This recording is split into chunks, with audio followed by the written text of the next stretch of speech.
అలానా సమయానికి ఇక్కడ మీటింగ్స్ జరుగుతాయి, రావాలని చెప్తారు. దానికి ముందుగా కొండ ఎక్కడానికి ముందుగా ప్రభు ఏం చేస్తారంటే ఆయన గురించి ఆయన తెలియపరచుకోవడానికి ఏం చేస్తారంటే జన సమూహములు ఆయన కార్యాలను ప్రచురపరుస్తూ ఉంటాడు. అదే 4:23 చదువుకున్నట్టయితే మొత్తం వార్తలో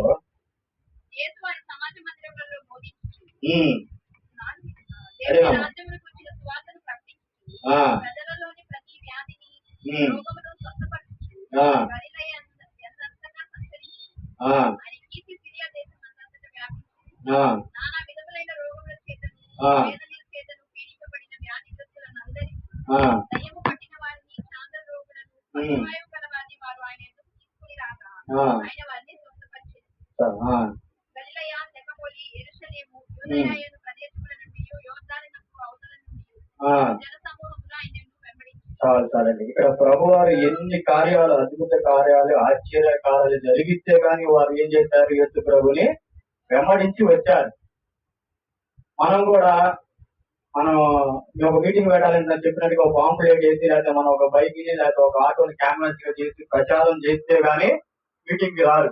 అలా ఇక్కడ ప్రభువారు కూడా ఆయన యొక్క కార్యాలను జనాల పట్ల జరిగించాడు కాబట్టి ఈయన చెప్పేది మనం వినాలని చెప్పి ఆయన మాట అయిని వచ్చి కూర్చున్నారు అన్నమాట. కూర్చొని ఉండగా ఏం చెప్తారంటే ఆయన కొండ మీద కూర్చుండగా ఏం చెప్తారు? జనస్తంభములను చూసి కొండ ఎక్కి కూర్చుండగా ఆయన శిష్యులు ఆయన దగ్గరకు వచ్చాయి. ఇవన్నీ చేస్తే గానీ ఆయన దగ్గరికి, యేసు ప్రభువు దగ్గరికి శిష్యులు కానీ వాళ్ళందరూ వచ్చారు. వచ్చినప్పుడు ఆయన ఏం చెప్తాడు అంటే, అప్పుడు ఆయన నోరు చేసి ఇలాగ బోధింపు సాగేది, ఆత్మ విషయమై దీనులైన వారు ధన్యులు అంటున్నారు. మనకి కొత్త నిబంధనలు చూసుకున్నప్పుడు 10 ఆజ్ఞలు ఏ విధంగా మనకి ప్రాముఖ్యమయ్యో ఈ ధన్యతలు కూడా అలాంటి ప్రాముఖ్యమైనవి. ఇవి పాత నిబంధనలో మోషే గారి ద్వారా రాయబడ్డవి, ఇవి కొత్త నిబంధనలో యేసు ప్రభు ద్వారాగా రాయబడ్డాయి. ఇవి కూడా మనం జ్ఞాపకం చేసుకోవాలి. ఆత్మ విషయమై దీనులైన వారు ధన్యులు, పరలోక రాజ్యం వారిన. ఆత్మ విషయంలో మనం ఏ విధంగా ఉంటున్నాం? క్షీణించిపోతున్నాం, ఈ దినాల్లో చల్లారిపోతున్నాం. ఆత్మ విషయంలో వెలిగే వారిగా ఉండాలి. ఇక్కడ ప్రభు వారు చెప్తున్నారు ఏంటంటే, ఆత్మ విషయమైన దీనులైన వారి ధన్యులు, పరలోకం రాజ్యం వారిది అన్నారు. ఆత్మలో మనం ఏ విధంగా ఉన్నాం? ఇప్పుడు చిన్నపిల్లల మనసు చూడండి, ఎలాంటి కల్ముషం లేని మనస్తత్వం వాళ్ళది, దీన మనస్తత్వం వాళ్ళది. అలాంటి మనస్తత్వం కలిగి ఉండమని చెప్తున్నారు. పరలోక రాజ్యం వారిది. ఇప్పుడు మనం చదువుకుని చిన్నపిల్లల వంటి వారు పరలోక రాజ్యము వారిది అంటాడు. వాళ్ళు ఏ కపటము ఏమి తెలియదు కాబట్టి వాళ్ళు నా పరలోక రాజ్యం వారిది అంటాడు. అలాంటి మనస్తత్వం మనం కలిగి ఉండాలి. ఇక్కడ అదే అన్నారు, ఆత్మ విషయమై దీనులైన వారు ధన్యులు, పరలోక రాజ్యం వారిది. ఆత్మ విషయంలో మనం దీనత్వం కలిగి ఉండాలి. దీనత్వం అంటే తగ్గించుకోవడం, దయ, ఇవన్నీ. ఎప్పుడైతే మనం ఆత్మ విషయంలో దీనత్వం కలిగి ఉంటామో అప్పుడు పరలోక రాజ్యం మన అంటాడు ప్రభు. అలాగే చూద్దాము, దావీదు మహాభక్తుడు మాట అంటాడు, 119వ కీర్తన 119వ అధ్యాయం 1-2 వచనాలు.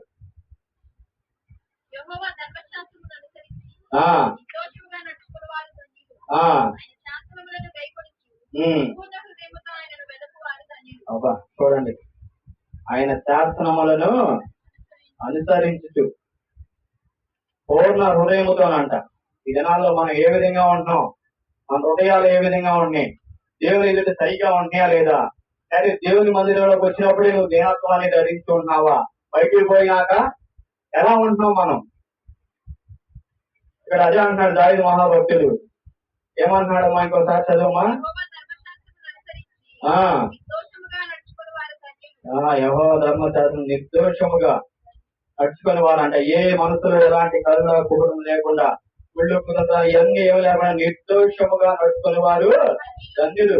ఆయన శాసనములను గైకొలుచు పూర్ణ హృదయముతో వెతుకువారు ధన్యులు అంటున్నాడు. ఆయన శాసనాలను పూర్ణ హృదయముతో ఆయనను వెతకాలంట. పూర్ణ హృదయముతోనూ, పూర్ణ ఆత్మతోనూ, పూర్ణ సత్యంతోనూ దేవుని వెతికే వారిగా మనం ఉండాలి. ఆయన శాసనాలను గైకొంటున్నామా? లేదా మన మనసులో నిర్దోషముగా నడుచుకుంటున్నామా లేదా? ఎప్పుడైతే మనం నిర్దోషముగా నడుచుకుంటామో అప్పుడు మనం ఏంటంటే ఆత్మీయమే దీనులుగా ఉన్నట్టు. ఈ నిర్దోషం అనే విషయం కూడా ఆత్మ విషయంలో దీనత్వానికి సూచనగా ఉందన్నమాట. మనం ఎప్పుడైతే నిర్దోషముగా నడుచుకొని ఆయన శాస్త్రములను గైకొలుచు పూర్ణ హృదయంతో ఆయన వెతుకువారు ధన్యులు అంటున్నాడు. అలాంటి వారికే పరలోక రాజ్యం అని సెలవిస్తున్నది. ఆయన శాసనాన్ని కైకొనాలి, ఆయన ఆజ్ఞల ప్రకారంగా మనం నడవాలి. ఎప్పుడైతే మనం ఆయన ఆజ్ఞల ప్రకారం మనం నడుస్తామో, ఆయన ఆజ్ఞల ప్రకారం మనం జీవిస్తామో, అప్పుడు ఎప్పుడైతే తను మనం తగ్గించుకొని, అదే ప్రభు అని అంటారు, నా పేరు పెట్టబడిన నా ప్రజలు తమ్ము తాను తగ్గించుకొని, చూడండి అలా మనం తగ్గించుకున్నప్పుడు మనం పరలోక రాజ్యంలో ఉండగలుగుతాం. ఎప్పుడైతే మనలో ఆ తగ్గింపు తత్వం అనేది మనలో ఉండదో, మనం పరలోక రాజ్యం ఉండదు. పరలోక రాజ్యమే కదా ఈ భూలోకంలో కూడా మనం తగ్గించుకోలేకుండా మన ఇష్టానుసారంగా మనం మాట్లాడదాం, ఎవరో వాడు కొట్టుబడిపోతారు. తగ్గింపు అనేది ఉండాలా, ఎదుటి వారితో ఏ విధంగా మాట్లాడేది ఉండాలా, దీనత్వం కలిగి ఉండాలా. మరీ ముఖ్యంగా మనం ఉండాల్సింది ఏంటంటే ఆత్మ విషయంలో దీనత్వం కలిగి ఉండాలా. ప్రభు వారు ఎంతగా ఆయన తను తాను తగ్గించుకొని దీనుడిగా ఉన్నాడు, అలాంటి దీనత్వం మనం కలిగి ఉండాలా.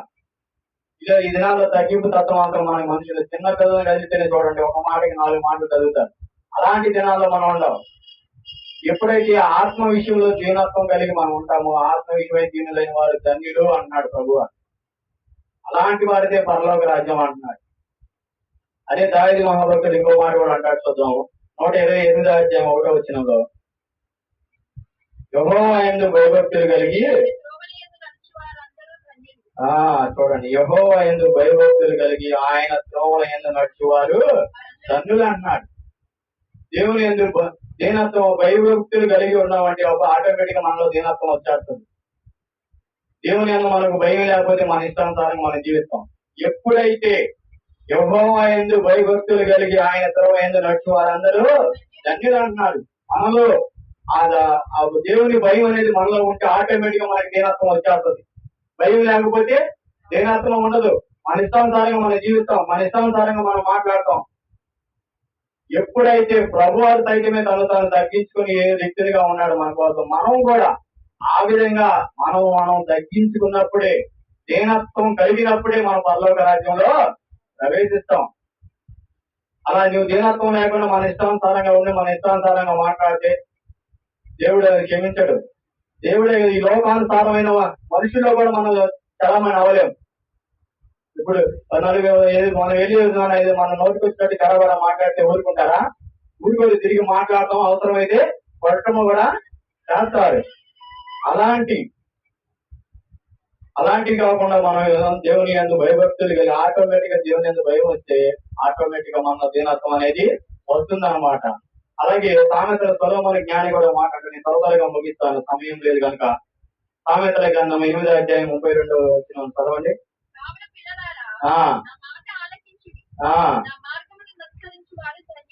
చూడండి ఏ మాట, ఆయన మాటలు ఆలకించమంటున్నాడు. ఆయన మాటలు ఆలకించాలి. చిన్నపిల్లలారా, కావున పిల్లలారా నా మాట ఆలకించుడి, నా మార్గం అనుసరించి వారందరూ ధన్యులు అంటున్నాడు. చూడండి ఇక్కడ ఆయన మాటలు అనుసరించాలి, ఆయన మాటలు ఆలకించాలి, ఆయన మార్గాలను అనుసరించాలి. మనం ఏ మార్గంలో నడుస్తున్నాం? ఈ లోకానుసారమైన మార్గంలో నడుస్తున్నాం, వంకర మార్గంలో నడుస్తున్నాం. చిన్నగా నడవట్లేదు మనం. ఎప్పుడైతే దేవుని మార్గంలో మనం నడుస్తామో, దేవుని అనుసరిస్తామో, ఆయన ఏమన్నాడు? మీరు ధన్యులు అన్నాడు. ఇక్కడ నా పిల్లలను నా మాట ఆలకించి నా మార్గంలో మీరు నడవండి అంటున్నాడు. అప్పుడే మనం ధన్యులుగా ఉంటాం. ఎప్పుడైతే మన ఇష్టానుసారంగా మనం జీవిస్తామో అప్పుడు దేవుని మార్గంలో దేవుని మార్గానికి మనం ఎప్పుడైతే నెట్టివేయబడతామో అప్పుడు మనం లోకారీతిగా పోయి లోకానుసారంగా నడుస్తాం. ఎప్పుడైతే ఆయన మాట ఆలకించి నా మార్గం అనుసరిస్తే వారి ధన్యులు అన్నాడు. ఇప్పుడు మన తల్లిదండ్రుల మాట కూడా మనం ఎప్పుడైనా విన్నాం అనుకోండి, మనం మెచ్చుకుంటారా లేదా? అలాగే దేవుడి మాట మనం కూడా వింటే ఆయన నా మార్గాన్ని అనుసరిస్తే ఆయన ఏమన్నాడు? మీరు ధన్యులు అవుతారు అంటున్నాడు. అలా మనం ఉండాలి. దేవుని మాట విని దేవుని మార్గాలుగా నడుచుకునే వారిగా మనం ఉండాలి.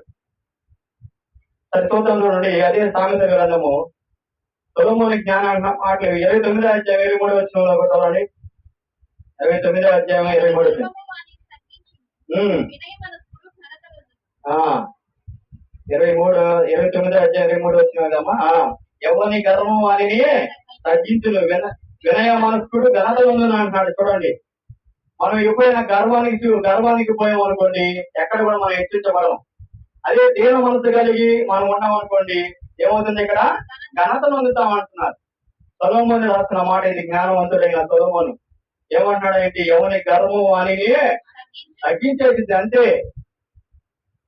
దేవుని యందు భయభక్తులు లేకుండా దేవుని మార్గంలో మనం నడుచుకోకుండా మనం మన ఇష్టానుసారంగా మనం జీవిస్తే గర్విష్ఠులుగా మనం ఉంటే ఏమవుతున్నాయంటే తగ్గించబడతాం, హెచ్చించబడము. అదే దీన మనస్కులై ఉంటే మనం ప్రభు అనేది ఘనత నొందిస్తానన్నాడు. ఏ విషయాల్లో కూడా నువ్వు చేసే ప్రతి విషయంలో కూడా ఘనత నొందిస్తాడు. ఈ లోకానుసారమే కానీ దైవ ఆత్మానుసారమే కానీ ఏదైనా సరే ఘనత నొందిస్తానంటున్నాడు.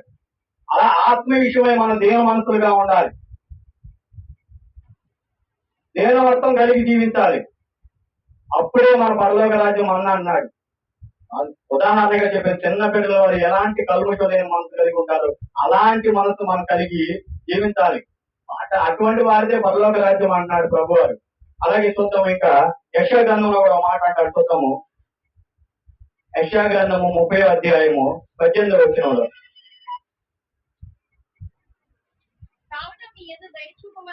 ఆ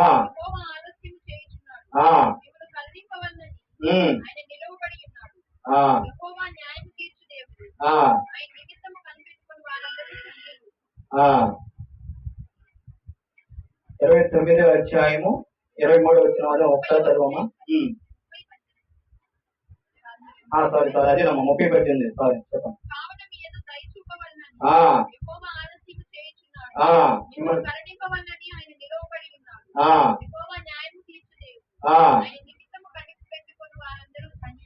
చాలండి. కావున నీ యందు దయ చూపోవాలని ఆయన ఆలస్యం చేస్తున్నాడు. ఎందుకంటే నీ కోసం ఆయన ఎక్కడైతే దీన మనసుగా ఉంటావు అని చెప్పి ఆయన నీ కోసము ఎదురు చూస్తున్నాడు. నువ్వు దీన మనసు కలిగి ఉంటున్నావా, లేకపోతే నీ కోపంతో నువ్వు ఇష్టానుసారంగా మాట్లాడుతున్నావు అనేది ఇక్కడ ప్రభు అని చూస్తున్నాడు. ఇక్కడ యెషయా గ్రంథంలో అదే రాయబడుతుంది ఏంటంటే, కావున మీ యందు దయ చూపోవాలని ఆయన ఆలస్యం చేస్తున్నాడు. నువ్వు తగ్గించుకుంటావు లేదని చెప్పి ప్రభు వారు ఎదురు చూస్తున్నాడు. నిన్ను ఆశీర్వదించడానికి, నిన్ను జీవించడానికి ప్రభు వారు ఏం చేశాడంటే ఆయన ఏం చేస్తున్నాడు, ఆలస్యం చేస్తున్నాడు. కొన్ని సమయాల్లో కొన్ని సందర్భాల్లో మనకి ఆలస్యం అవ్వచ్చు. దేవుడు మనకి ఇది చేయట్లేదు అది చేయలేదు మనం ఇప్పుడు తొందరపడద్దు. కానీ ఆయన ఏం చేస్తున్నాడంటే మనకి కావాలని ఆయన మనకి ఆలస్యం చేస్తున్నాడు. ఎందుకయ్యా అంటే వీళ్ళు దీన మనసు కలిగి ఉంటున్నారా లేదా, ఆత్మ విషయంలో ఏ విధంగా ఉంటున్నారు అనేది ప్రభు వారు చూస్తున్నాడు అనమాట. కావున మీ ఎందుకు దయ చూపోవాలని యెహోవా ఆలస్యం చేస్తున్నాడు అని మిమ్మల్ని కరుణింపవాలని ఆయన నిలబడి ఉన్నాడు. యెహోవా న్యాయము తీర్చు దేవుడు, ఆయన నిమిత్తము కనిపెట్టు వారందరూ ధన్యులు.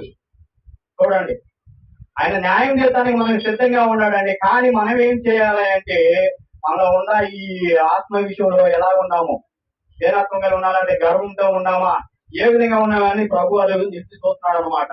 యెహోవా న్యాయం చేయడానికి సిద్ధంగా ఉన్నాడు. కానీ ఆయన నిమిత్తము మనం కనిపెట్టుకుని వారందరూ ఆయన మనం ఏం చెప్తాడో ఆయన మార్గంలో మనం ఏ విధంగా నడుస్తున్నాం లేదో ప్రభు వారు మనం చూస్తూ ఉంటాడు, మనం కనిపెట్టుకొని ఉంటాడు. కాబట్టి అప్పుడు మనం ధన్యులు అవుతాం. అంతేగాని మన ఇష్టానుసారంగా జీవిస్తూ దేవుని సన్నిధికి వచ్చి వెళ్తూ తర్వాత దేవుని సన్నిధికి వచ్చినప్పుడే భయభక్తులుగా కలిగి జీవిస్తాం. మన అంకులు అప్పుడెప్పుడు చెప్తూ ఉన్నాడు, ఆంధ్రప్రదేశ్ ఉన్నంత బట్టి ఎక్కడా లేదంట. అలాంటి భక్తి కలిగి జీవిస్తున్నామా ఈ దినాల్లో? ప్రతి ఒక్కరు కూడా దేవుని సన్నిధికి వచ్చినప్పుడే భయభక్తులు కలిగి జీవిస్తున్నావా, లేదా తర్వాత నీ ఇష్టానుసారంగా జీవిస్తున్నావా? ప్రతి సమయంలో కూడా దేవుడు నిన్ను నన్ను కలిపెట్టి చూస్తున్నాడు. ఇక్కడ ఎప్పుడు భయభక్తులు కలిగి నా మార్గం అనుసరిస్తాడు వారు ధన్యులని చెప్తున్నాడు. వారిని ఘనతలు అందిస్తానన్నాడు. నీ గర్వమే నిన్ను తగ్గిస్తుంది. ఎప్పుడైతే దేన మనసు కలిగి ఉంటావో అప్పుడు నువ్వు ఘనతలు అందుతావని చదివిస్తుంది దేవుని వాక్యం. అలా మనం కూడా తగ్గించుకునే వారుగా మనం ఉండాలన్నమాట. అదే యెషయా గ్రంథం 50 నేను చివరికి వచ్చేసి నేను ముగిస్తాను. యెషయా గ్రంథం 57 వచ్చిన కూడా చదవండి. 57వ అధ్యాయం 15 వచ్చిన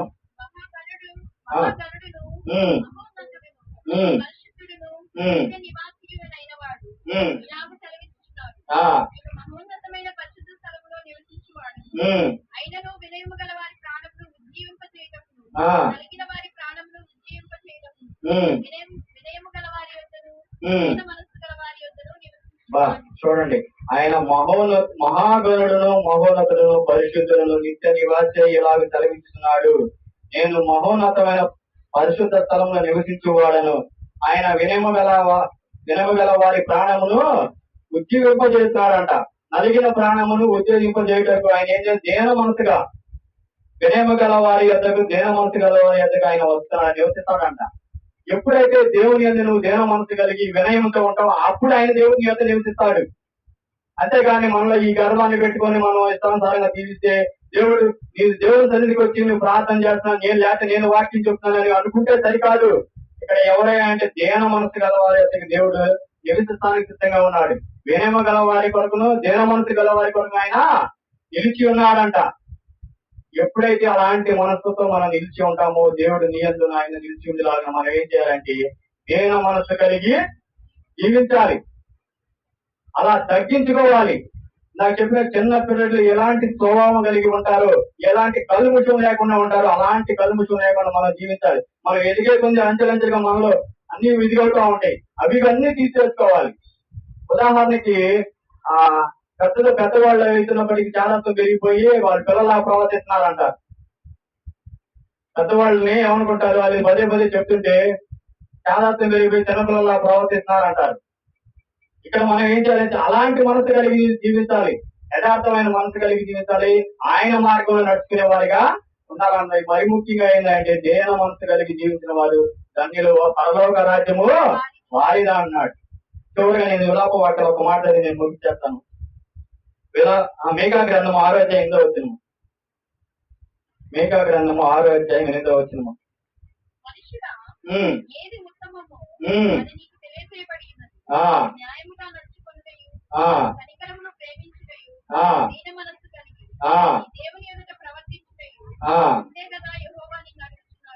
చూడండి, అంతేగా ఎలా ఏ మనసు కలిగి ఉండమంటున్నాడమ్మా?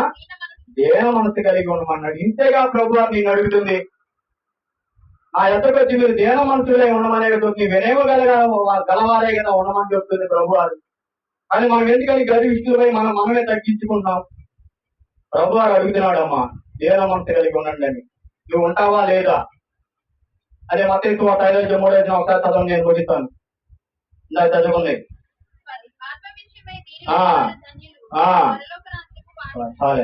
ఆత్మ విషయంలో దేనవంతులు కలిగి ఉన్నవారు ధన్యులు, పరలోక రాజ్యం వంటి వారిని అని చెప్తున్నాడు. ప్రభు వారు అదే అడుగుతున్నాడు. ఏమని అడుగుతున్నాడు? వినయ మనసు కలిగి దేన మనసు కలిగి ఉండండి అమ్మా, మీ మార్గాలను ఆయన నడవండి అమ్మా. మన త్రోవలు ఏ విధంగా ఉండే, మనం ఏ విధంగా చేస్తున్నాం, గర్వంతో గర్వించినప్పుడు మనం తగ్గిస్తాడు. ఎప్పుడైతే దేన మనసు కలిగి ఉంటాం అప్పుడు మనల్ని కనపరుస్తాను అంటున్నాడు ప్రభు.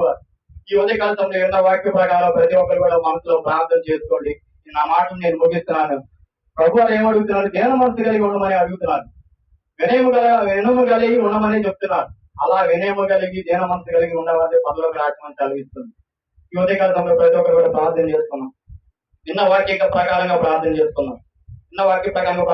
ప్రతి ఒక్కరు కూడా మహాపరిశుద్ధుల మహాభద్రుడు ఆయన నీ ఘనమైన నామానికి వందనాలు స్తోత్రాలు ప్రభు. అయా ఆత్మ విషయమై దీనులైన వారి తండ్రులు పరలోక రాజ్యం వారిదంటా నా ప్రభు.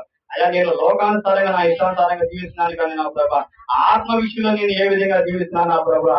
అయ్యా నీ దేన మనసు కలిగి ఉంటున్నా లేవా, లేదా గర్విష్ఠులుగా నేను జీవిస్తున్నాను ప్రభా. ఈ ఉదయకాల సమయంలో నన్ను నేను పరిశీలిస్తున్నాను ప్రభా. కేవలం ఈ యొక్క మాట నా కొరకే బోధించావు నా ప్రభా.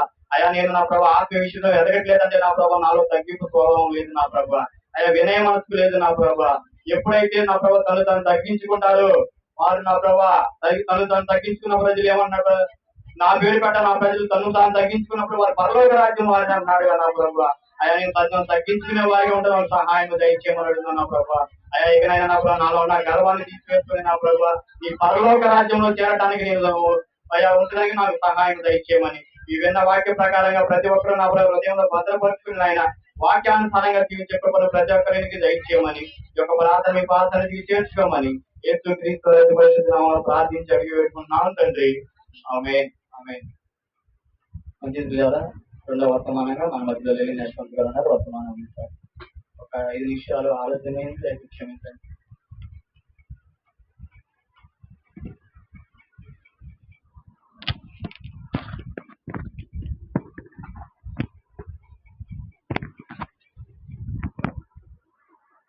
కూడి వచ్చిన సంఘస్థులందరికీ వందనాలండి.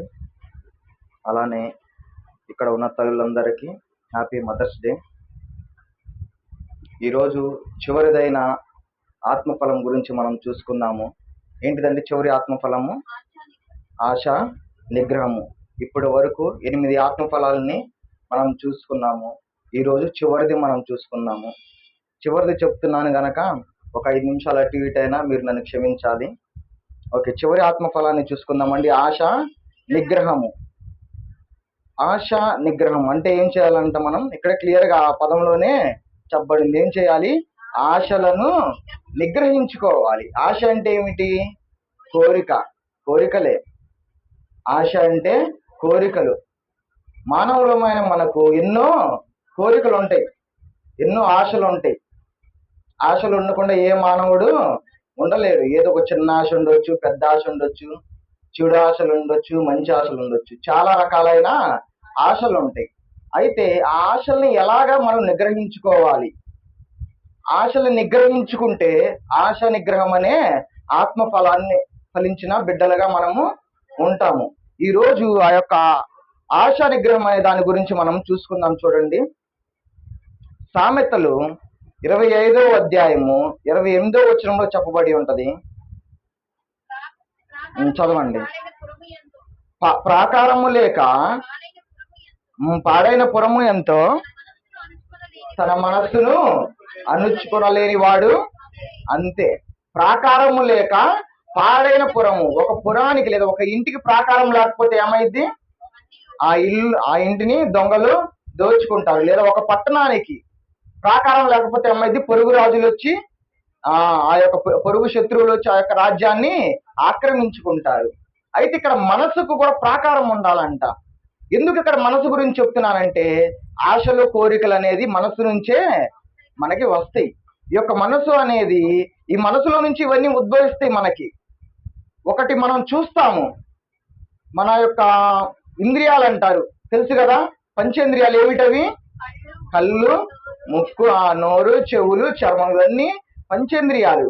ఎప్పుడైతే ఈ యొక్క కన్నుతో మనం చూస్తామో వెంటనే అది ఎక్కడికి వెళ్ళిపోయింది? మనసులోనికి వెళ్ళిపోయింది. మనసులోనికి వెళ్ళిపోయి ఏమైంది? అది ఒక ఆశగా లేదా కోరికగా మారిపోయింది. అందుకనే ఏం చేయాలంటే, ఈ యొక్క మనసుకి మనం ఏం చేయాలంట? ప్రాకారాన్ని నిర్మించుకోవాలి. ఈ యొక్క వాక్యం అనే ప్రాకారం లేదా దేవుడు అనే ప్రాకారాన్ని మనము మన మనసుకు నిర్మించుకోవాలి. అప్పుడే ఈ యొక్క ఆశలని మనము నిగ్రహించుకోగలుగుతాము. లేదా మన మనసుకి ప్రాకారం అనేది లేకపోతే ఏమైంది? ఆశలని మనము నిగ్రహించుకోలేము. ఆశలు ఇంకా ఎక్కువైపోతా ఉంటాయి. ఆ ఆశలు చివరికి ఎంతో దారుణమైన పరిస్థితికి దారి తీస్తాయి. అందుకని ఆశని ఏం చేయాలంటే నిగ్రహించుకోవాలి. ఆశల్ని మనం చాలా జాగ్రత్తగా, ఎటువంటి వాటి మీద మనం ఆశ పడుతున్నాము, ఎటువంటి వాటిని చూసి మనం ఆశ పడుతున్నాము అనేది చాలా జాగ్రత్తగా మనల్ని మనమే నిగ్రహించుకుంటా ఉండాలి. అదే ఆ సామెతల గ్రంథము 16వ అధ్యాయం 32వ వచనంలో చెప్తారు. చూడండి, పరాక్రమశాలి కంటే దీర్ఘశాంతము గలవాడు శ్రేష్ఠుడు.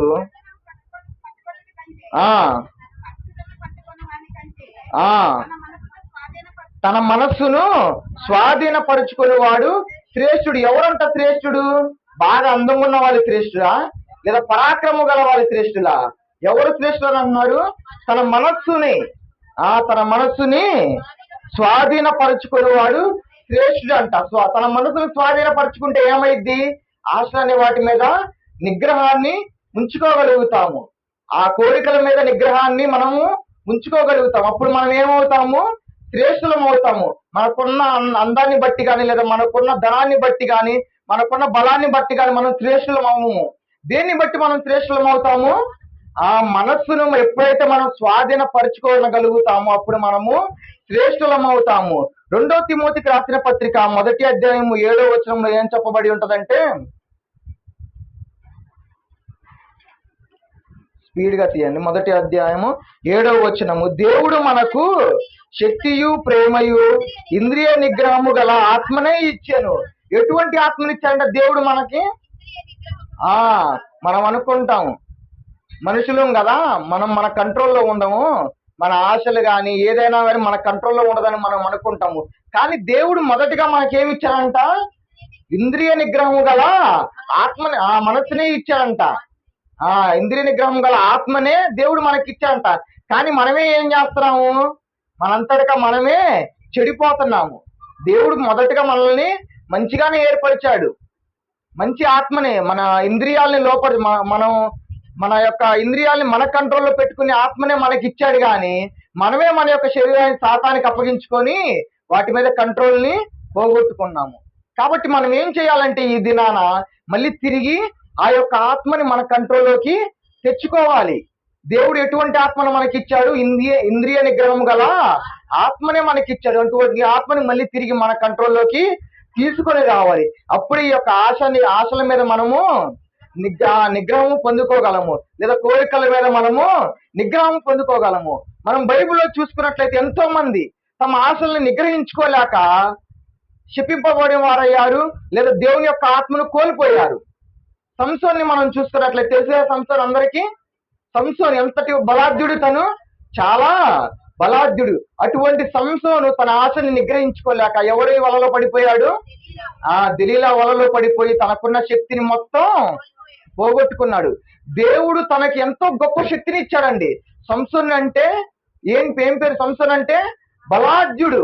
అటువంటి బలాఢ్యుడే కేవలం చిన్న ఆశని నిగ్రహించుకోలేక తన బలాన్ని మొత్తాన్ని పోగొట్టుకున్నాడు. అలానే ఇంకొక మనిషి దావీదు గారు, మనకు తెలుసు కదా, ఏం చేశాడు?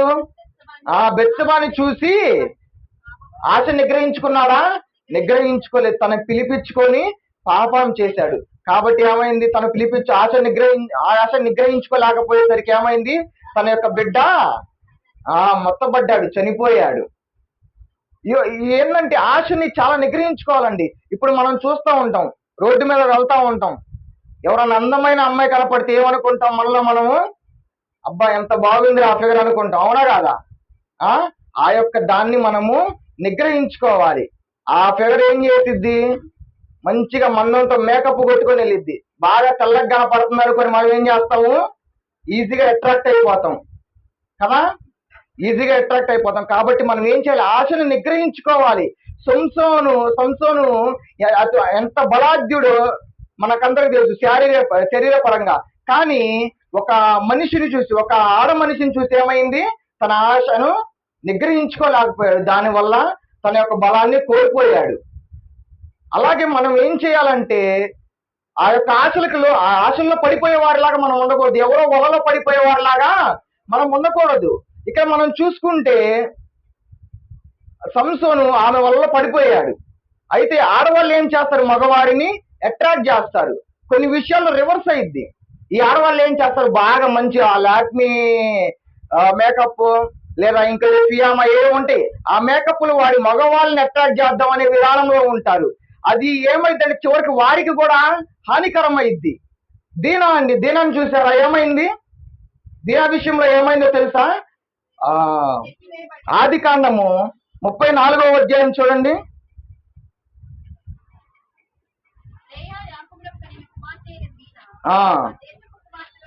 ఆ దేశపు కుమార్తెలను చూడవెళ్ళాను. హివ్వీయుడైన హామోరు కుమారుడగు షెకెము ఆమెను చూచి ఆమెను పట్టుకొని ఆమెను అవమానపరిచారంట. కొన్ని విషయాల్లో ఏమైందంటే మనము ఆశల్లో పడకూడదు, ఎదుటి వారిని ఆశల్లో పడేలాగా చేయకూడదు. ఎదుటి వారిని కూడా మన మీద ఆశలో పడేలాగా చేస్తే ఏమైద్ది? కొన్ని విషయాలు అది మనకి ఇబ్బంది అయింది. ఇక్కడ దీనా విషయం ఏమైంది? ఏదో ఆ దేశపు కుమారులను మామూలు చూడటానికి వెళ్తారా? రెడీ అవ్వకుండా వెళ్తారా? రెడీ అయ్యే వెళ్తారు. వెళ్ళిన తర్వాత ఏమైంది? అక్కడ ఆ మనిషి ఏం చేశాడు?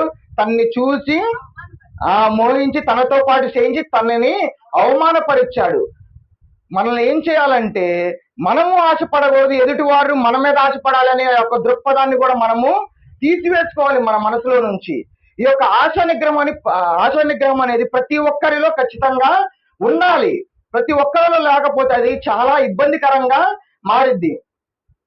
అలానే మనం చూసుకున్నాము, ఆశని సామెతలో చూసుకున్నాం కదా, ఆశని నిగ్రహించుకున్న వాడు ఏమవుతాడు? తన మనసుని నిగ్రహించుకున్నవాడు శ్రేష్ఠులు అవుతారని చెప్పబడి ఉంది కదా. చూద్దాం. ఆదికాండము 39వ అధ్యాయము 7వ వచనము. అటు తరువాత యోసేపు మీద కన్ను వేసి తనతో శయనించమని చెప్పాను. ఇక్కడ మనకి యోసేపు కనపడుతున్నాడండి. యోసేపు ఏమైందంటే పోతీఫరు ఇంటికి ఎట్లా ఉన్నాడు యోసేపు? అప్పుడు అధికారిగా ఉన్నాడు. ఆ ఇల్లు మొత్తం ఎవరు చూసుకోవాలి? యోసేపు గారే చూసుకోవాలి. మంచి చెడులు, ఇంట్లో ఏం తక్కువైందా ఏం ఎక్కువైందా ప్రతిదీ యోసేపు గారే చూసుకుంటా ఉండేవారు. అయితే ఆ ఇంటి యజమానుని భార్య చదవ ఎవరు? పోతీఫరు. పోతీఫరు ఏం చేస్తుంది యోసేపుని? పోతీఫరు భార్య ఏం చేస్తుంది యోసేపుని? ఏమని అడుగుతుంది? తనతో శయనించమని అడుగుతుందంట. అయితే యోసేపు గారు వెంటనే వెళ్ళాడు. తన మాట విని వెళ్ళలేదు. ఏం చేశాడు? తన యొక్క ఆశని, తనకు ఆశ లేదనుకోండి, కానీ మనమే ఆ ప్లేస్ లో ఉంటే ఏం చేస్తాము? మంచి అవకాశం దొరికిందిరా అని వెళ్ళకుండా ఉంటామా? వెళ్తాం లేండి. కానీ ఏం చేయాలి? ఆశని నిగ్రహించుకోవాలి. యోసేపు గారు అక్కడ నిగ్రహించుకున్నారు. సరే, తనకు మరి ఒకసారి అవకాశం వచ్చింది. కింద చూడండి. కాదండి, 11వ వచనము. అట్లుండగా ఒకనాడు వెళ్ళినప్పుడు ఇంటి మనుషులలో ఎవరునూ అక్కడ లేరు. అప్పుడు ఆమె అతని వస్త్రం పట్టుకొని తనతో శయనింపుమని చెప్పగా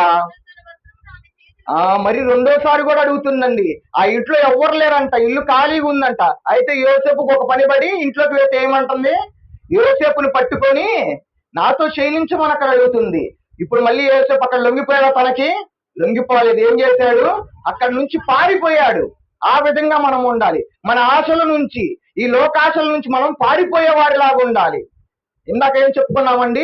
తన మనస్సును తన ఆధీనంలో ఉంచుకున్నవాడు, స్వాధీనపరుచుకునేవాడు శ్రేష్ఠుడు. ఇక్కడ యోసేపు గారు స్వాధీనపరుచుకున్నారా లేదా? ఆశను నిగ్రహించుకున్నారా లేదా? అందుకని ఏమయ్యాడు యోసేపు? శ్రేష్టమైన ఫలించడి కొమ్మలాగా అయ్యాడు. అది ఆ విధంగా మనం ఉండాలి. యోసేపు లాగా ఆశను నిగ్రహించుకునేలాగా ఉండాలి. మన మనసుని మనం స్వాధీనపరుచుకునే విధంగా మనం ఉండాలి. ఇంకొకరిని చూద్దాం. చూడండి, దానియేలు 1వ అధ్యాయం 5-8 వచనాలు. దానియేలు గ్రంథము 1వ అధ్యాయం 5-8 వచనాలు. కొన్ని విషయాల్లో ఏమైందంటే, మనము తిండిని చూసి కూడా మనము నిగ్రహించుకోలేము. ఏదైనా బాగా కనపడితే డెలిషియస్ గా ఏం చేస్తాము? తినేస్తాము. మనం ఉపవాసంలో ఉన్నాం అనుకోండి, ఏదైనా చికెన్ గాని మటన్ గాని కర్రీ స్మెల్ ఏం చేస్తాము? ఆ యొక్క ఉపవాసము అంతటితో విరమించుకొని ముందు వెంటనే ఏం చేస్తాము?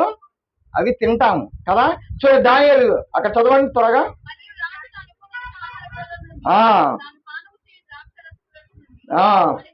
అనుదిన భాగము వారికి నియమించను. ఇక్కడ రాజు తినే భాగాలంట. అంటే రాజు ఎటువంటి ఆహారం తింటాడు? శ్రేష్టమైన ఆహారం తింటాడు. మంచి బలిష్టమైన, అంటే బాగా ఏదైతే ఆ యొక్క రాజ్యంలో ఆ ప్రదేశంలో దొరికే శ్రేష్టమైన ఆహారాన్ని రాజుకు తీసుకొచ్చి పెడతారు. ఆ యొక్క ఆహారాన్ని ఎవరు తినాలని చెప్తున్నారు? తర్వాత అక్కడ పట్టబడిన ఇశ్రాయేలు కొంతమంది ఉంటారు. దానియేలు, షడ్రకు, మేషకు, అబేద్నెగో, వీళ్ళకు కూడా ఆ యొక్క ఆహారం తినమంటారు. అయితే ఆ రాజు ఎవరండి? విగ్రహారాధికుడు. ఆ రాజుకు భోజనం పెట్టేటప్పుడు ఏం చేస్తారు? ఏదో ఒక దేవతకి సమర్పించి అప్పుడు రాజుకు పెడతారు. అయితే అది మంచి ఆహారమే కదా, చాలా మంచి ఆహారం. చికెన్ లేదా రాజు తినే ఆహారం. అటువంటి ఆహారం వీళ్ళకి పెడతానంటే వీళ్ళు తిన్నారా? వెంటనే తినలేదు. ఏం చేస్తున్నారు? వద్దని చెప్పారు. అక్కడ 8వ వచనం చదవండి. రాజు భుజించి భోజనమును పానము చేయు ద్రాక్షారసమును పుచ్చుకొని ఉద్దేశించి దానియేలే కాదండి, అక్కడ ఉన్న తనతో పాటు ఉన్న మిగతా ముగ్గురు, షడ్రకు, మేషకు, అబేద్నెగో కూడా ఆ యొక్క అపవిత్రమైన ఆహారం ఎంత మంచిదైనా అవనివ్వండి, ఎంత శ్రేష్టమైన అవనివ్వండి, పీల్చడానికి ఎంత సువాసనగా ఉన్నా కానీ, తినడానికి ఎంత రుచికరంగా ఉన్నా కానీ వాళ్ళు ఆ యొక్క ఆహారం నిరాకరించారు. మనం అయితే నిరాకరిస్తామా? ఏదైనా రెస్టారెంట్కి వెళ్తాం, ఆ మెనూ చూస్తాం, ఏది బాగుంది అనిపిస్తే అది ఆర్డర్ పెట్టుకుంటాం. ఏది బాగా రుచికరంగా ఉండిద్ది అనుకుంటే దాన్ని తినకుండా మనం ఉంటామా? ఖచ్చితంగా తింటాం. అటువంటిది ఇక్కడ షద్రకు, మేషకు, అబేద్నెగో మరి దానియేలు తిన్నారా? తినలేదు. వారి యొక్క ఆశను నిగ్రహించుకున్నారు. నిగ్రహించుకున్న బట్టి ఏమైందో చూడండి, 17వ వచనము. ఈ నలుగురు బాలుల సంగతి ఏమనగా, దేవుడు వారికి జ్ఞానమును సకల శాస్త్ర ప్రవీణతయు వివేచనయు అనుగ్రహించును. దేవుడు ఏమనుగ్రహించాడంట?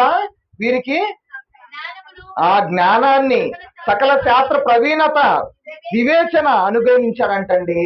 అది అప్పుడు ఆహారం తిని ఉంటే ఇవన్నీ వచ్చేవా? వీళ్ళకి వచ్చేవి కాదు. దేవుడు అనుగ్రహించేవాడు కాదు. ఎందుకంటే వారు అపవిత్రపరచబడేవారు. అక్కడ ఇందాక మనం అనుకున్నాం, ఏమనుకున్నాం?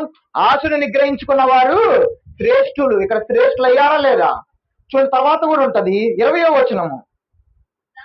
రాజు వీరి యొద్ద విచారణ చేయగా జ్ఞాన వివేకముల సంబంధమైన ప్రతి విషయంలోనూ ఆ శకున గాంధ కంటేను గారడి విద్య గల వారి కంటేను 10 అంతలు శ్రేష్ఠులయ్యారండి. చూసారు, ఆశను నిగ్రహించుకోవాలి. మంచి ఆహారం తినాలని ఆశను నిగ్రహించుకున్నందుకు ఏమయ్యారు వీళ్ళు? ఆ ప్రదేశంలో ఉన్న గారడి విద్య వారు కానీ లేదా జ్ఞానవంతుల కంటే 10 అంతల శ్రేష్ఠులయ్యారు. ఆశను నిగ్రహించుకుంటే ఏమైంది? శ్రేష్ఠులం అవుతాము. యోసేపు గారు ఆశను నిగ్రహించుకున్నారు, ఏమయ్యారు? ఫలించేడు కొమ్మగా అయ్యారు. ఇక్కడ దానియేలు, శద్రకు, మేషకు, అబేద్నెగో వారు ఆశను నిగ్రహించుకున్నారు, ఏమయ్యారు? అక్కడ ఉన్న వారందరికంటే 10 అంతల జ్ఞానము, 10 అంతల గొప్ప శక్తి దేవుడు వారికి ఇచ్చాడు. శ్రేష్ఠులుగా కనపడుతున్నారు ఆ యొక్క రాజ్యం అంతటిలో. మనము కూడా మన యొక్క ఆశను నిగ్రహించుకుంటే ఏ విధంగా అవుతాము? శ్రేష్ఠులం అవుతాము. ఇందాక ఆశను నిగ్రహించుకోలేని వారిలో ఒకరు మనం చూసాము, దావీదును చూసాము. అక్కడ ఆశను నిగ్రహించుకోలేకపోయారు. కానీ అదే దావీదు గారు తర్వాత ఆశను నిగ్రహించుకుంటారు. చూడండి, 1 రాజుల గ్రంథము 1వ అధ్యాయంలో ఉంటది.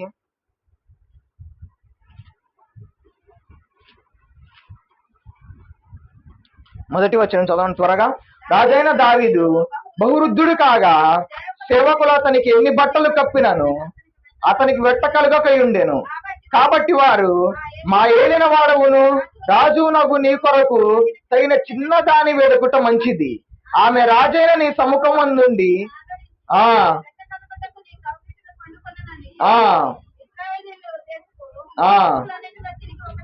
చాలండి. ఏం చేశారు?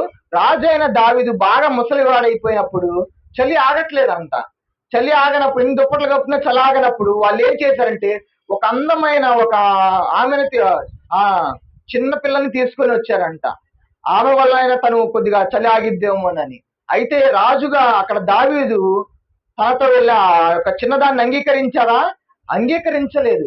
ఎందుకని? మొదట తను దెబ్బతిని ఉన్నాడు. ఆశని నిగ్రహించుకోకపోవటం వల్ల మొదట తనకి ఏమైంది? తన కుమారుడు చనిపోయాడు. ఇక్కడ దాన్ని బట్టి అదొక లెసన్ లాగా తీసుకొని ఇక్కడ తన ఆశని నిగ్రహించుకున్నారు. నిగ్రహించుకోవటం వల్ల ఏమయ్యాడు తెలుసా? దావీదు దేవుడికి ఇష్టానుసారుడయ్యాడు. దావీదు ఎవరంట? దేవునికి ఇష్టానుసారుడైన మనిషిదయ్యాడు. మనము కూడా మన యొక్క ఆశల్ని, ఒకప్పుడు మన ఆశలు నిగ్రహించుకోలేకపోయాం, లోకంలో ఉన్నాం కాబట్టి లోక ఆశలు నిగ్రహించుకోలేకపోయాం. కానీ ఈ రోజు మనం ఆశ నిగ్రహం గురించి వింటున్నాము. ఈ రోజు నుంచైనా మనము ఈ యొక్క ఆశలు నిగ్రహించుకోగలిగితే ఏమవుతాం? దేవుని విషయంలో ఇష్టానుసారులం అవుతాము, దేవుని విషయంలో శ్రేష్ఠులం అవుతాము, ఫలించుడు కొమ్మ అవుతాము. లేదా ఆ దానియేలు, శద్రకు, మేషకు, అబేద్నెగోలు వాళ్ళందరి విషయంలో ఏ విధంగా గొప్పవారిగా ఉన్నారో మనం కూడా గొప్పవారిగా అవుతాము. ఈ రోజు నుంచి ఏం చేయాలంటే మనము మన ఆశలని నిగ్రహించుకోవాలి. మన మనసులో నుంచి ఏది పుట్టినా కానీ అది చిన్న ఆశ కావచ్చు, పెద్ద ఆశ కావచ్చు, దాన్ని మనం ఏం చేయాలి? నిగ్రహించుకోవాలి. ఇప్పుడు మనందరికీ తెలుసండి, IAS, IPS, UPS, civil services ఉంటారు. వాళ్ళు ఏం చేస్తారు? కొన్ని సంవత్సరాలు ఐఏఎస్ ఎగ్జామ్ పాస్ అవ్వాలంటే ఎంతో కష్టం. దానికోసం వాళ్ళు ఏం చేస్తారు తెలుసా? కొన్ని సంవత్సరాల వరకు ఫోన్ కూడా పక్కన పెట్టేసి ట్రైనింగ్ తీసుకుంటారు. వారికి ఏ ఆశలు అయితే ఉన్నాయో అవన్నీ పక్కన పెట్టేస్తారు. అవన్నీ పక్కన పెట్టేసి పిచ్చివారిలాగా ఉంటారు వాళ్ళు ఆ యొక్క ట్రైనింగ్ లో. ఎప్పుడైతే ఐఏఎస్ పాస్ అయ్యారో అప్పుడు వారు గొప్పగా ఫీల్ అవుతారు. ఇట్లా మనం ఏం చేస్తాం? మన ఆశలు నిగ్రహించుకోలేం. దాదాపు చాలా మంది ఐఏఎస్, ఐపీఎస్ అయ్యేది ఎవరండి? చాలా చాలా తక్కువ మంది. కొన్ని లక్షల మంది రాస్తారు ఎగ్జామ్, కానీ దానికి పాస్ అయ్యే వాళ్ళు వేలల్లోనే ఉంటారు. ఎందుకు? ఈ లక్షల మంది వాళ్ళ యొక్క ఆశలు నిగ్రహించుకోలేరు, ఫోన్ ని వదిలి పక్కన ఉండలేరు, తల్లిదండ్రులు విడిచిపెట్టి దూరంగా ట్రైనింగ్ కి వెళ్ళలేరు, దూరంగా వెళ్తే అక్కడ సరైన ఆహారం దొరికిద్దో లేదని కూడా ఆలోచిస్తారు. కానీ ఈ యొక్క ఐఏఎస్, ఐపీఎస్, సివిల్ సర్వెంట్ వీళ్ళంతా ఏం చేస్తారంటే మాకు మంచి అన్నం దొరికినా దొరకపోయినా పర్లేదు, మాకు ఫోన్ ఉన్నా లేకపోయినా మంచి గుడ్లున్నా పర్లేదని దూర ప్రాంతానికి వెళ్ళి తక్కువ చీప్గా ఒక గదిలో వాళ్ళు ఏం చేస్తారు? ఒక గదిని తీసుకుని దాంట్లో ఎంతగానో ప్రిపేర్ అవుతారు. ఆ యొక్క ఆశలను వాళ్ళు నిగ్రహించుకోవటం వల్ల ఇప్పుడు వాళ్ళు ఏమయ్యారు? అడ్మినిస్ట్రేషన్స్ లో వాళ్ళు ఉన్నారండి. మనం కూడా మన యొక్క ఆశలను నిగ్రహించుకోగలిగితే ఒక గొప్ప స్థానంలో దేవుడు మనల్ని నిలబెడతాడు. ఆశల్ని మనం ఏం చేయాలి? నిగ్రహించుకోవాలి. మనుషులను మనకు ఎన్నో ఆశలు ఉంటాయి. మనం ఆశలు అనేవి ఖచ్చితంగా ఉంటాయి, తప్పదు. మానవ శరీరంలో ఉన్నప్పుడు దేవుడు యేసుప్రభు వారిని కూడా ఆశ పెట్టింది. ఎవరు? సాతానుడు. రాయి రొట్టిగా చేసుకోమని, ఇదిగో నాకు నువ్వు మొక్కు, ఈ భూమి మొత్తాన్ని నీకు ఇస్తానని. కానీ దేనికి దేవుడు లోబడలేదు. మనం కూడా ఈ ఆశకు లోబడకూడదు. మన మనస్సుని మన స్వాధీనంలో మనం ఉంచుకోవాలి. ఆశలని నిగ్రహంగా, ఆశల మీద నిగ్రహం కలిగి ఉండాలి. మనము మన కోరికల మీద నిగ్రహం కలిగి ఉండాలి. అప్పుడే మనం ఏమవుతాము? శ్రేష్ఠులమే అవుతాము. చివరిగా నేను చెప్తాను చూడండి, పోయిన వారం తీపిచ్చిన రెఫరెన్సే యాకోబు రాసిన పత్రిక 1వ అధ్యాయము 21వ వచనము. మళ్ళీ ఈ రెఫరెన్స్ నేను ఎందుకు తీపిస్తున్నానంటే, అందుచేత సమస్త కల్మషమును విర్రవీగుచున్న దుష్టత్వమును మాని లోపల నాడబడిన మీ ఆత్మను రక్షించుటకు శక్తి గల వాక్యమును సాత్వికముతో వినండి. 10 ఆజ్ఞలు మనం ముగించుకున్నాము. ఆత్మ ఫలాలను ఈ రోజుతో మనం ముగించుకున్నాం. మనం ఏం చేయాలంటే ప్రతి ఒక్క వాక్యాన్ని సాత్వికముతో అంగీకరించాలి. ఆత్మ ఫలాలని ఒక క్రైస్తవుని జీవితానికి చాలా చాలా ముఖ్యమైనవి. ఎందుకు వీటి గురించి చెప్పానంటే, ఇవి ఎంత ఇంపార్టెంట్. యేసుప్రభు వారు ఏం చేస్తాడు? మత్తయి సువార్త 21వ అధ్యాయంలో 18 నుంచి చూడండి. ఉదయమందు పట్టణమునకు మరలా వెలుచుండగా ఆయన ఆకలి కొనెను. అప్పుడు త్రోవ పక్కన ఉన్న ఒక అంజూరపు చెట్టును చూచి దాని వద్దకు రాగా దాని యందు ఆకులు తప్ప మరేమీ కనబడలేదు కనుక దానిని చూచి ఇక మీద చాలండి. దేవుడు మనల్ని ఈరోజు చూసినప్పుడు ఈ యొక్క ఆత్మ ఫలాన్ని ఫలించే విధంగా మనం ఉండాలి. ఈరోజు మనం 8-9 ఆత్మ ఫలాలని ఈ రోజు వరకు మనం విన్నాము. ఏ యొక్క ఆత్మ ఫలాన్ని నువ్వు ఫలించకపోయినా దేవుడు చూసి ఏమంటాడు? దాదాపు ఈ 9 ఆత్మ ఫలాలను మనం ఫలించడం కష్టం, ఫలించలేము. కనీసం ఏదో ఒక ఆత్మ ఫలాన్నైనా ముందు మీరు ఫలిస్తే దేవుడు మిమ్మల్ని శప్పించకుండా ఉంటాడు. మనం శప్పించబడితే ఎంతో దారుణంగా ఉంటదండి. శప్పించిన వెంటనే ఏమైంది? ఆ యొక్క అంజూరపు చెట్టు ఎండిపోయింది. దేవుడు చూస్తున్నాడు. ఇందాక అన్నయ్య చెప్పాడు, ఇర్మియా గ్రంథం 30వ అధ్యాయం 18వ వచనమా, దేవుడు 30-18వ వచనంలో ఏం చెప్పాడు? దేవుడు అంట వేచి చూస్తా ఉన్నాడంట. ఆ యెషయా గ్రంథం. దేవుడు దేనికోసం వేచి చూస్తున్నాడు? కొద్ది త్వరగా ఆయన మన మీద రావాల్సిన రాకడ గాని, మన మీద రావాల్సిన శాపాన్ని గాని ఆయన ఆలస్యం చేస్తున్నాడు. ఎందుకంటే ఇంకా ఫలాలు ఫలిస్తారు, వీళ్ళు ఇంకా ఫలాలు ఫలిస్తారని చూస్తా ఉన్నారంట. ఈ రోజు నుంచి అయినా మనం ఫలాలు ఫలించలేకపోతే మన పరిస్థితి ఎంతో దారుణంగా ఉంటదండి. దేశంలో పరిస్థితులు మనం చూస్తానే ఉన్నాం, ప్రపంచ పరిస్థితులు మనం చూస్తానే ఉన్నాం. ఏ రోజు ఏమి జరిగిద్దో మనకు తెలియదు. మన పక్కనే అంటే పక్కనంటే ఇల్లు అనుకోమాకండి, ఎవరో ఒకళ్ళు ఉండొచ్చు మన చుట్టుపక్కల, వాడే మన ప్లేస్ లో బాంబు పెట్టి వెళ్ళిపోతే ఆత్మ ఫలాలు మనం ఫలించలేకపోతే ఏమైద్ది? ఎక్కడికి వెళ్తాం మనం? కాబట్టి ఈ రోజు నుంచి అయినా ప్రతి ఒక్కరూ ఆత్మ ఫలాలు ఫలించాలని నేను కోరుకున్నానండి. ఈ యొక్క ఆత్మ ఫలాలు అనేది చాలా చాలా ఇంపార్టెంట్. నేనేంటంటే ఈ ఆత్మ ఫలాలు మీకు మెసేజ్ చెప్దామని ప్రిపేర్ అవుతా. నా జీవితంలో ఫలించగలనా లేదా అని భయం వేస్తుంది. అవి ఫలించాలంటే ఎంతో కష్టం. ఒక్కొక్క ఆత్మ ఫలాన్ని ఫలించాలంటే ప్రేమ ఎంత కష్టం. ప్రతి ఒక్కళ్ళ మీద ప్రేమ చూపించటం, ఒకళ్ళ మీద ప్రేమ చూపిస్తే ఇంకొకరికి శత్రువు అయిపోతాం. సాత్వికంతో అసలు ఉండగలమా? మనం ఉండలేము. ఆశలని యవ్వన కాలంలో ఉన్నాం, మేము ఆశలు నిగ్రహించుకోగలమా? ఎవరూ నిగ్రహించుకోలేము. కానీ నిగ్రహించుకోవాలి. నిగ్రహించుకుంటేనే శ్రేష్ఠులం అవుతాము. యోసేపు చిన్న వయసే అండి. యోసేపు అవునా కాదా? చిన్న వయసులోనే కానీ తన ఆశను నిగ్రహించుకున్నాడు.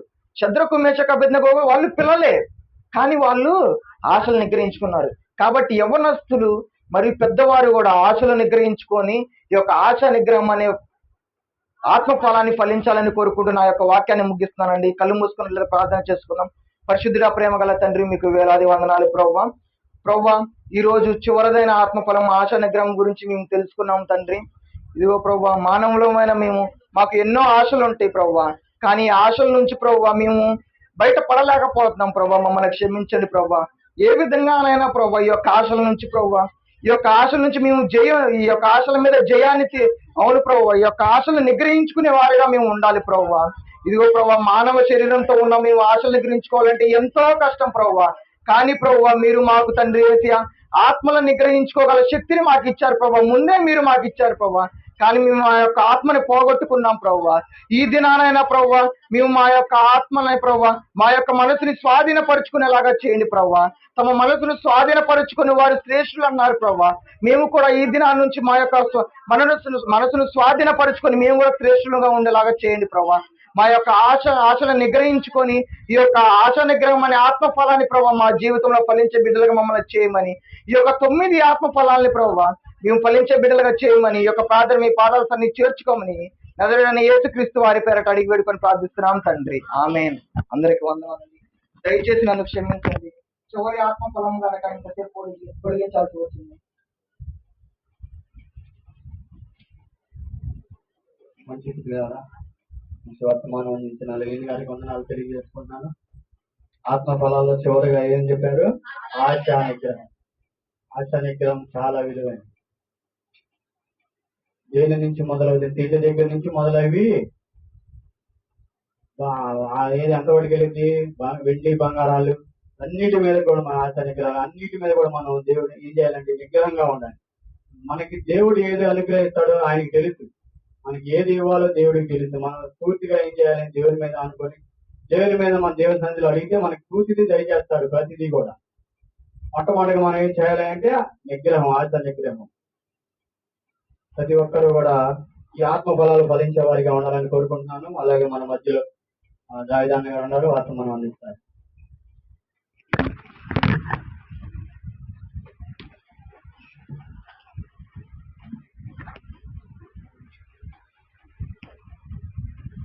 నామానికి మహిమ కలుగునుగా. మధ్యాహ్న కాల సమయంలో దేవుడు మనకి మంచి వర్తమానాలను తెలియజేస్తూ ఉన్నాడు. మరి ఏ విధంగా జీవించగలుగుతున్నాం? ఈ లోకం భయంకరంగా ఉంది. ఈ లోకంలో జీవించిన ప్రతి ఒక్కరూ ఎంతో జాగ్రత్తగా జీవిస్తూ ఉండాలి. మన జీవితం ఎంతో విలువైన ఈ జీవితము మరి దేవుడి సన్నిధిలో ఆ పరలోకంలో ఉండాలంటే ఆయన యొక్క ఆజ్ఞల ప్రకారంగా, ఆయన మాటల ప్రకారంగా జీవించాలి. జీవించినప్పుడే ఆ యొక్క పరలోక రాజ్యంలో మనం వెళ్ళగలుగుతాం.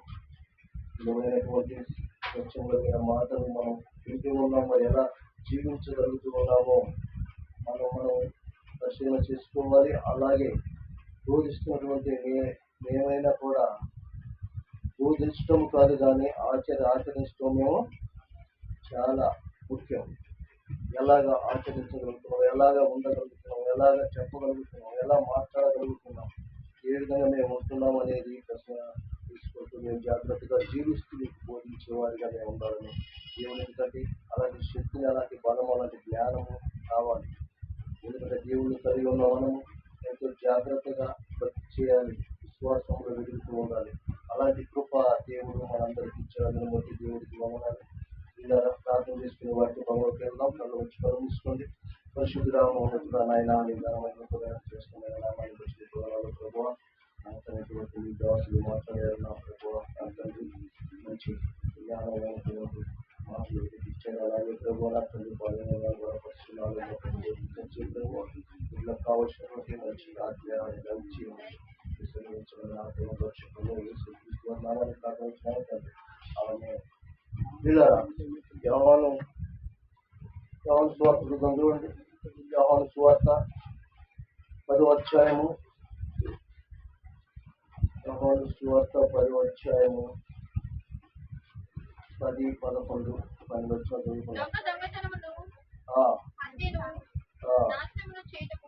నాశనముకు చేటుకు వచ్చును గాని మరి దేనికి రాడు. గొర్రెలకు జీవము కలుగుటకును, అది సమృద్ధిగా కలుగుటకును నేను వచ్చినని మీతో నిశ్చయముగా చెప్తున్నాను. నేను గొర్రెలకు మంచి కాపరిని. మంచి కాపరి గొర్రెల కొరకు తన ప్రాణమును పెట్టును. చాలు చాలు. ఏమంటాడు? మంచి కాపరి ఏంటంటే తన గొర్రెల కొరకై తన ప్రాణాన్ని పెడతాడు. అదే జీతగాడైతే పెడతాడు ఆ ప్రాణాన్ని? పెట్టడు. ఎందుకంటే ఆయన మన మంచి కాపరి. యేసు ప్రభు వారు మన మంచి కాపరి. మనల్ని రక్షించడానికి, మన ఆత్మలను పరలోకానికి చేర్చడానికి ఆయన మంచి కాపరిగా ఈ లోకానికి వచ్చాడు. మనము గొర్రెలైన మనల్ని తప్పిపోతున్న ఈ లోకంలో, నశించిపోతున్న ఈ లోకంలో ఆయన రక్షించటానికి ఈ లోకానికి వచ్చి ఎవ్వరు నశించడానికి ఇష్టము లేదు. ఎవ్వరు ఏ పాపి నశించిపోకూడదు. అందరూ రక్షించబడాలి, దేవుడి యొక్క పరలోక రాజ్యంలో ప్రవేశించబడాలని ఆయన ఆశ. మరి ఆశపడే ప్రాణాన్ని తృప్తిపరిచే మన తండ్రి అయితే, మరి పిల్లలైన మనము మన తండ్రి ఆశను నెరవేర్చే వారిగా ఉన్నామా? ఏమండి, మన పిల్లల్ని వాళ్ళని ప్రయోజకులకి చేయాలని వారిని చిన్నప్పటి నుంచి ఎంతో వాళ్ళని పెంచుతూ ఉంటాం. సరైన మార్గంలో నడిపిస్తాము, సరైనటువంటి భక్తిలో నడిపిస్తాము, సరైన చదివిపిస్తాము.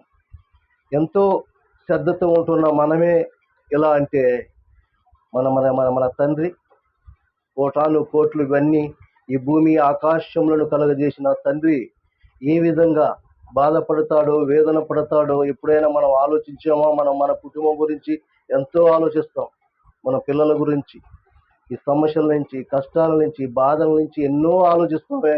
మరి కోటాను కోట్లు కలిగిన పిల్లలు ఎలా చెడిపోతున్నారు, ఎలా ఆయన్ని కాదని వెళ్ళిపోతూ ఉన్నారు, ఏ విధంగా జీవిస్తున్నారో ఒక్కసారి మనం ఆలోచించామా? మన కుటుంబంలో ఎన్నో ఉంటాయి. ఇద్దరు ముగ్గురు కలిగి ఉన్న, నలుగురు కలిగి ఉన్న కుటుంబంలోనే ఇంత కొరత ఉంటే మరి ప్రపంచంలో ఉన్న ప్రజలంతా ఏ విధంగా దేవుణ్ణి గాయపరుస్తున్నారో అంటున్నారా?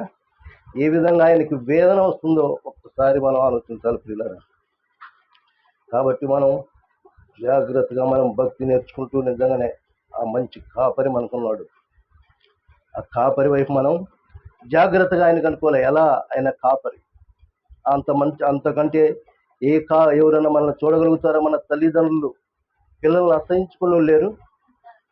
పిల్లలు మాట వినకపోతే, పిల్లలు చెప్పినట్టుగా చేయకపోతే అసహించుకుని లేరా? ఎంతో మంది ఉన్నారు. తల్లిదండ్రులు విడిచిన నేను విడవను ఎడబాయను. నిజంగా ఎంత ప్రేమ అయింది! ఎవరు ఇస్తారు ఆ ప్రేమ? కాబట్టి మనం జాగ్రత్తగా మనం ఆలోచించాల పిల్లరా. ఆలోచించి సరైనటువంటి భక్తి విశ్వాసములు మనం ఎదిగే వారిగా ఉండాలి. కాబట్టి యెషయా గ్రంథంలో ఒక మాట అంటాడు చూడండి. యెషయా గ్రంథం 40వ అధ్యాయము, యెషయా గ్రంథం 40వ అధ్యాయము 11వ వచనం చూడండి. గొర్రెలు కాపరి వలె ఆయన తన మందను మేపును, తన బాహువుతో గొర్రె పిల్లలను కూర్చి రొమ్మున ఆనించుకొని మోయును, పాలిచ్చు వాటిని ఆయన మెల్లగా నడిపించును. చూసిన ఎలా అంట, గొర్రెల కాపరి తన మందను మేపుతున్నప్పుడు మనం చూస్తూ ఉంటాం. గొర్రెలు తోలి వాళ్ళు రోడ్ల మించి తోలుకొని వెళ్ళేటప్పుడు చిన్నపిల్లల్ని ఎలా భుజం మీద ఎత్తుకుంటారో వాళ్ళు ఏ విధంగా ఎటువంటి వాహనాలు అడ్డం వచ్చినా వాటిని పక్కకు తోలుకుంటూ వెళ్ళిపోతూ ఉంటాడు. చూసిన మన తండ్రి కూడా మనలా ప్రేమిస్తున్నాడండి. నువ్వు దోవ తప్పినా, నువ్వు ఈ లోకంలో నశించిపోతున్నా ఆయన ఎలా కాపాడుతూ ఉన్నాడు, ఎలా మనల్ని ఆదరిస్తూ ఉన్నాడు, ఎలా నడిపిస్తూ ఉన్నాడు. ఒకసారి ఆలోచించారా? మనమైతే మన ఇష్టానుసారంగా జీవిస్తూ ఉంటాం. ఏంటంటే నేను బ్రతుకుతున్నాను ఈ లోకంలో. కొంతమంది ఈ లోకంలో ఉన్నంతసేపే ఏదైనా చేయాలి, ఏదైనా సాధించాలి, ఏదైనా ఈ లోకంలో జరిగించాలి, ఘనముగా ఉండాలి అని ఎన్నో కోరికలు ఉంటాయి పిల్లారా. అందుకోసమే కోరికలు ఉండవచ్చు, కానీ అవి కోరికల్ని అదుపు చేసుకునే విధంగా ఉండాలి. మనం నాకున్నది ఈ స్తోమత అనుకో, నేను అధిగమించి ఆలోచిస్తే ఏమవుతాను? నేను పిచ్చివాడు అయిపోతాం. ఏదో దొంగతనము ఏయో చేయాల్సి వస్తుంది. ఎందుకు ఈ లోకంలో నశించిపోతూ ఉన్నారంటే కోరికలని అదుపులో పెట్టుకోవాలి. నా స్తోమత ఏంది, నా పరిస్థితి ఏంది, నేను ఎలా జీవిస్తున్నాను, నేను ఎంతవరకు నేను చేయగలుగుతాను ఈ పని, ఎంతవరకు నేను నడవగలుగుతాను అనేది మనం ఆలోచించుకొని జాగ్రత్తగా మనం ఉండాలి. అది అంటున్నాడు, పాలిచ్చు వాటిని ఆయన మెల్లగా నడిపిస్తాడు. మనం భుజాల మీద వేసుకుని పోతూ ఉంటారు. గొర్రెల కాపర్లు చూస్తూ ఉంటుంటే వారి భుజాల మీద ఎక్కించుకొని ఆ చిన్న వాటిని, ఏంది వాళ్ళకి ఎంత విలువైన, వాటి విలువ తెలుసా మనకి? ఏమండి తెలుసా? ఇలా కేజీ మాంసం ఎంత ఉంది? తెలుసా? వాటి విలువ అదే దోవల పోతున్న ఎవరన్నా అపహరిస్తారా? అంతకంటే విలువైన మనల్ని దేవుడు అలా ప్రేమిస్తున్నాడు. మనం విలువ కల్లోలం, దేవుని పిల్లలైన మనల్ని ఆయన ఎంతో ప్రేమిస్తూ ఉన్నాడు. ఆ ప్రేమను మనం తృణీకరించే వారిగా ఉండకూడదు పిల్లలు. ఎందుకంటే ఆయన కాపుదల ఎప్పుడు ఆయన కాస్తూనే ఉన్నాడు. నిన్ను తల్లి గర్భంలో నిరూపింపబడక ముందే నిన్ను ఎరిగి ఉన్న దేవుడు ఆయన ఏర్పాటు చేసుకున్నవాడు. కాబట్టి ఈ లోకములో ఉన్నంతసేపు నిజంగానే ప్రభు నీ కాపుదల లేకపోతే మనం బ్రతకలేం. ఆయన యొక్క కాపుదల మనకు లేకపోతే మనం బ్రతకలేం. కాబట్టి ఆయన యొక్క కాపుదలలో నీవు నేను ఉండాలంటే ఆయన యొక్క లేఖనాల ప్రకారంగా నీవు నేను జీవించే వారిగా ఉండాలి. యెహెజ్కేలు గ్రంథం కూడా చూడండి. యెహెజ్కేలు గ్రంథం 34వ అధ్యాయము. యెహెజ్కేలు గ్రంథం 34వ అధ్యాయము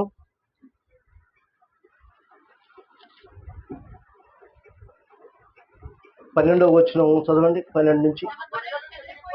తమ గొర్రెలు చెదిరిపోయినప్పుడు నేను నా గొర్రెల్ని వెతికి చీకటి గల మబ్బు దినమందు ఎక్కడెక్కడికి అవి చెదిరిపోయాను ఆయా జనులలో నుండి వాటిని తోడుకొని వచ్చి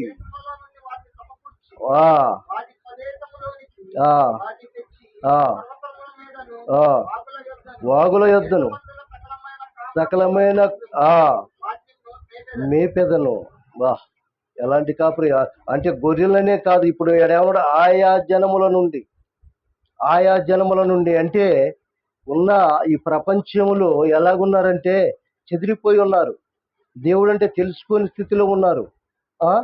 దేవుడంటే ఎందుకు నేను ఈ స్థితిలో ఉన్నాను, నేను ఈ స్థితిలో ఉండి మరలా నేను ఎక్కడికి వెళ్తున్నానని తెలుసుకుని తెలవని స్థితిలో బ్రతుకుతూ ఉన్నారు.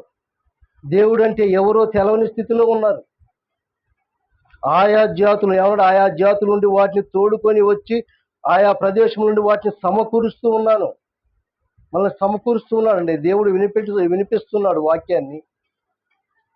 నేను ఈ లోకంలో ఎలా బ్రతుకుతూ ఉన్నాను, దేవుడు లేకపోతే నేను ఎలా ఉండగలుగుతాను, నన్ను దినదినం నన్ను పోషిస్తున్నాడే, నా మార్గంలో తప్పిస్తూ ఉన్నాడే, నేను మరణించేవాడిని. ఏమండి, ఎన్ని మరణాలు మనం చూస్తూ ఉన్నాం లోకంలో, ఎన్ని మరణాలు మనం చూస్తూ ఉన్నాం మన ప్రదేశంలో. ట్రాఫిక్లో విషయంలో కానీ ఏ క్షణంలో ఏం జరుగుతుందో చనిపోయే వాళ్ళు ఎంతమందిని మనం చూస్తున్నాం. దేవుడు మనందరినీ తప్పిస్తూ ఉన్నాడు, కాపాడుతూ ఉన్నాడు, ఆదరిస్తూ ఉన్నాడు, ప్రేమిస్తూ ఉన్నాడు. అలాంటి ఆ ప్రేమ కలిగినటువంటి ఆ కాపరిని వదిలి మనం ఎక్కడ ఉండగలుగుతాం? ఒక భార్యాభర్తల బంధమే ఒక 50, 60, 70 సంవత్సరాల జీవితంలోనే ఎవరైనా ఒక్కరు వెళ్ళిపోతే ఏ విధంగా వేదన ఉంటుందండి? ఎంత బాధ, వేదన, శ్రమ, ఏ విధంగా ఆలోచిస్తాం? ఏంది ప్రభు, అసలు ఏంది నా పరిస్థితి, ఏంది అసలు ఈ లోకం ఏంది నాయన, నా జీవితం ఏందని ఎంత ఆలోచిస్తాం? మరి యేసు ప్రభు వారు దేవుడు కూడా మనల్ని, నా పిల్లలు నశించిపోవద్దు, ఎవ్వరు నశించిపోవటం ఆయనకి ఇష్టం లేదు. ప్రతి ఒక్కళ్ళు ఆయన పరలోక రాజ్యానికి వెళ్ళాలని, ప్రతి ఒక్కళ్ళు సంతోషముతో ఆనందముతో ఉంచాలని ఆయనకు ఉద్దేశం. అందుకోసం ఆయన్ని మనం ఆయన కాపరిగా చేసుకుంటే మనకి ఏ కొద ఉండదండి. అంత సమృద్ధి, సంతోషమే, ఆనందమే అన్ని ఇచ్చేవాడు ఆయన. మరి అలాంటి కాపరి విడిచిపెట్టి నీవు ఎక్కడికి వెళ్తావు? ఎక్కడ దాగి ఉన్నా ఆయన చూస్తూ ఉంటాడు. నువ్వు అనుకుంటావు ఎక్కడ దాగి ఉన్నా, ఎక్కడ ఉన్నా. కొంతమంది శత్రువులు ఎలా దాక్కుంటారు? ఎక్కడెక్కడో మన యొక్క శత్రువుకి కంటపడకుండా దాచుకుంటా ఉంటారు. కానీ ఎక్కడ దాచుకున్న దేవుడి కాడ దాయలేవు. నువ్వు ఏం చేసినా, నీ హృదయంలో ఏం కప్పిపుచ్చుకున్నా, ఎలా ఉన్నా కూడా దేవుడి దగ్గర ఏమి దాయలేము ప్రియులారా. అందుకోసమే ఆయన మంచి కాపరి. ఎందుకంటే మనకి మంచి సమృద్ధిని ఇచ్చేవాడు, మంచి ఆహారం ఇచ్చేవాడు. అలాగే కింది కూడా చూసినట్టు ఆయన ఎలా మనల్ని సమృద్ధిగా ఉంచాలని చూస్తున్నాం. ఎంత ఆనందంగా, సంతోషంగా మనం. ఎందుకంటే ఈ లోకంలో మనం కష్టపడేది ఎందుకు? కష్టం చేస్తున్నాం, జాబులు చేస్తున్నాం, అనేకమైన వ్యాపారాలు చేస్తున్నాం. ఎందుకు చేస్తున్నాం చెప్పండి? దేనికి? మంచిగా బ్రతకాలి, నా కుటుంబం నేను మంచిగా బ్రతకాలనేగా, అంతే కదా. ఈ కొంచెం కాలానికి నువ్వు ఎంత కష్టపడుతున్నావే, మరి నిత్యం ఉండే రాజ్యానికి వెళ్ళాలంటే ఆయన్ని తెలుసుకోవా? ఈ లోకానికి ఎలా వచ్చాం? తల్లి గర్భంలో నుంచి వచ్చే ఆయన ఎవరు ఏర్పాటు చేశారు? పిండముగా ఉండగానే నా కనులు చూశాయి. మరి అంత తయారు చేసిన ఆయన్ని విడిచిపెట్టి నీ ఇష్టానుసారంగా ఈ లోకంలో జీవిస్తూ ఈ లోకంలో నశించిపోతూ ఉంటే ఆయన అందుకోసం ముందుగానే హెచ్చరిస్తూ ఉన్నాడు, ముందుగానే తెలియజేస్తూ ఉన్నాడు. ప్రియులారా, లేఖనాల ప్రకారంగా మనకు తెలియజేస్తున్నాం. మనకి ఇచ్చిన ఈ జీవ గ్రంథములు 66 పుస్తకాలు కలిగిన ఈ జీవ గ్రంథములు మనందరం నేర్చుకోవటానికే, మన కొరకై రాయించిన ఈ జీవ గ్రంథం. నువ్వు ఎలా బ్రతకాలి, ఎలా జీవించాలి, ఎలా మాట్లాడాలి, ఏ విధంగా ప్రవర్తించాలి, ఏ విధంగా నడవడి, నువ్వు ఏ విధంగా ఉండాలని, నువ్వు ఎలా బ్రతకాలనేది ప్రతిదీ రాయించినటువంటి గ్రంథాన్ని మనం జాగ్రత్తగా మనం పాటించే వారికి ఉన్నామా? అలాంటి కాపరి మనకున్నాడు. ఆ కాపరి చేతి కింద ఉన్నప్పుడు మనం ఎటువంటి కొద ఉండదు, ఎటువంటి బాధ ఉండదు, ఎటువంటి వేదన ఉండదు. అన్నీ ఇస్తున్నాను ఆయన్ని విడిచిపెట్టి మనం ఏం చేస్తున్నాం? మన ఇష్టానుసారంగా జీవిస్తున్నాం. అదే 37 ఏజ్కేల్ గ్రంథం 37:24 చదవండి. ఏజ్కేల్ గ్రంథం 34 అధ్యాయము.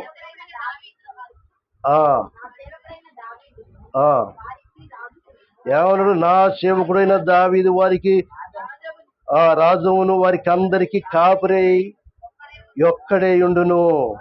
వారు నా విధులను అనుసరింతురు, నా కట్టలను గైకొని ఆచరించుదురు. ఏమంటున్నాడు? నా యొక్క ఇష్టుడైన ఈ యొక్క జనాంగానికి నేను ఏమంటున్నాడు? నా సేవకుడైన దావీదును కాపరిగా ఉంచుతున్నాను. ఎప్పుడు? పాత నిబంధన కాలంలో రాజు ఉన్నాడు, ఆయన కాపరి ఏలేవాడు. ఇశ్రాయేలుని ఏలింది రాజుగా ఉంచుతున్నాడు, వాళ్ళందరినీ ఏలేటట్లుగా. అదే మనల్నంతా ఏలుతున్నటువంటి రాజు ఎవరు? ఆ యొక్క యేసు ప్రభువారు. మనందరినీ ఏలేవారు ఆ రాజు ఎవరు? యేసు ప్రభువారు. ఏ గోత్రం ఇది? యూదా గోత్రం నుంచి వచ్చినటువంటి దావీదు గోత్రం నుంచి వచ్చినటువంటి రాజు. ముందుగానే హెచ్చరిక చేస్తున్నాడు, ఇగో మీకందరికీ కాపరిగా ఉంచుతాను, రాజుగా వెళ్తాడు. అలాగే మన కాపరి మనకి సమృద్ధించేవాడు. అదే 23వ దావీదు కీర్తనలో మనం చూసాం, యెహోవా నా కాపరి, నాకు లేమి కలగదు. ఆయన్ని కాపరిగా మనం చేసుకుంటే మనకేమన్నా కలుగుద్దా?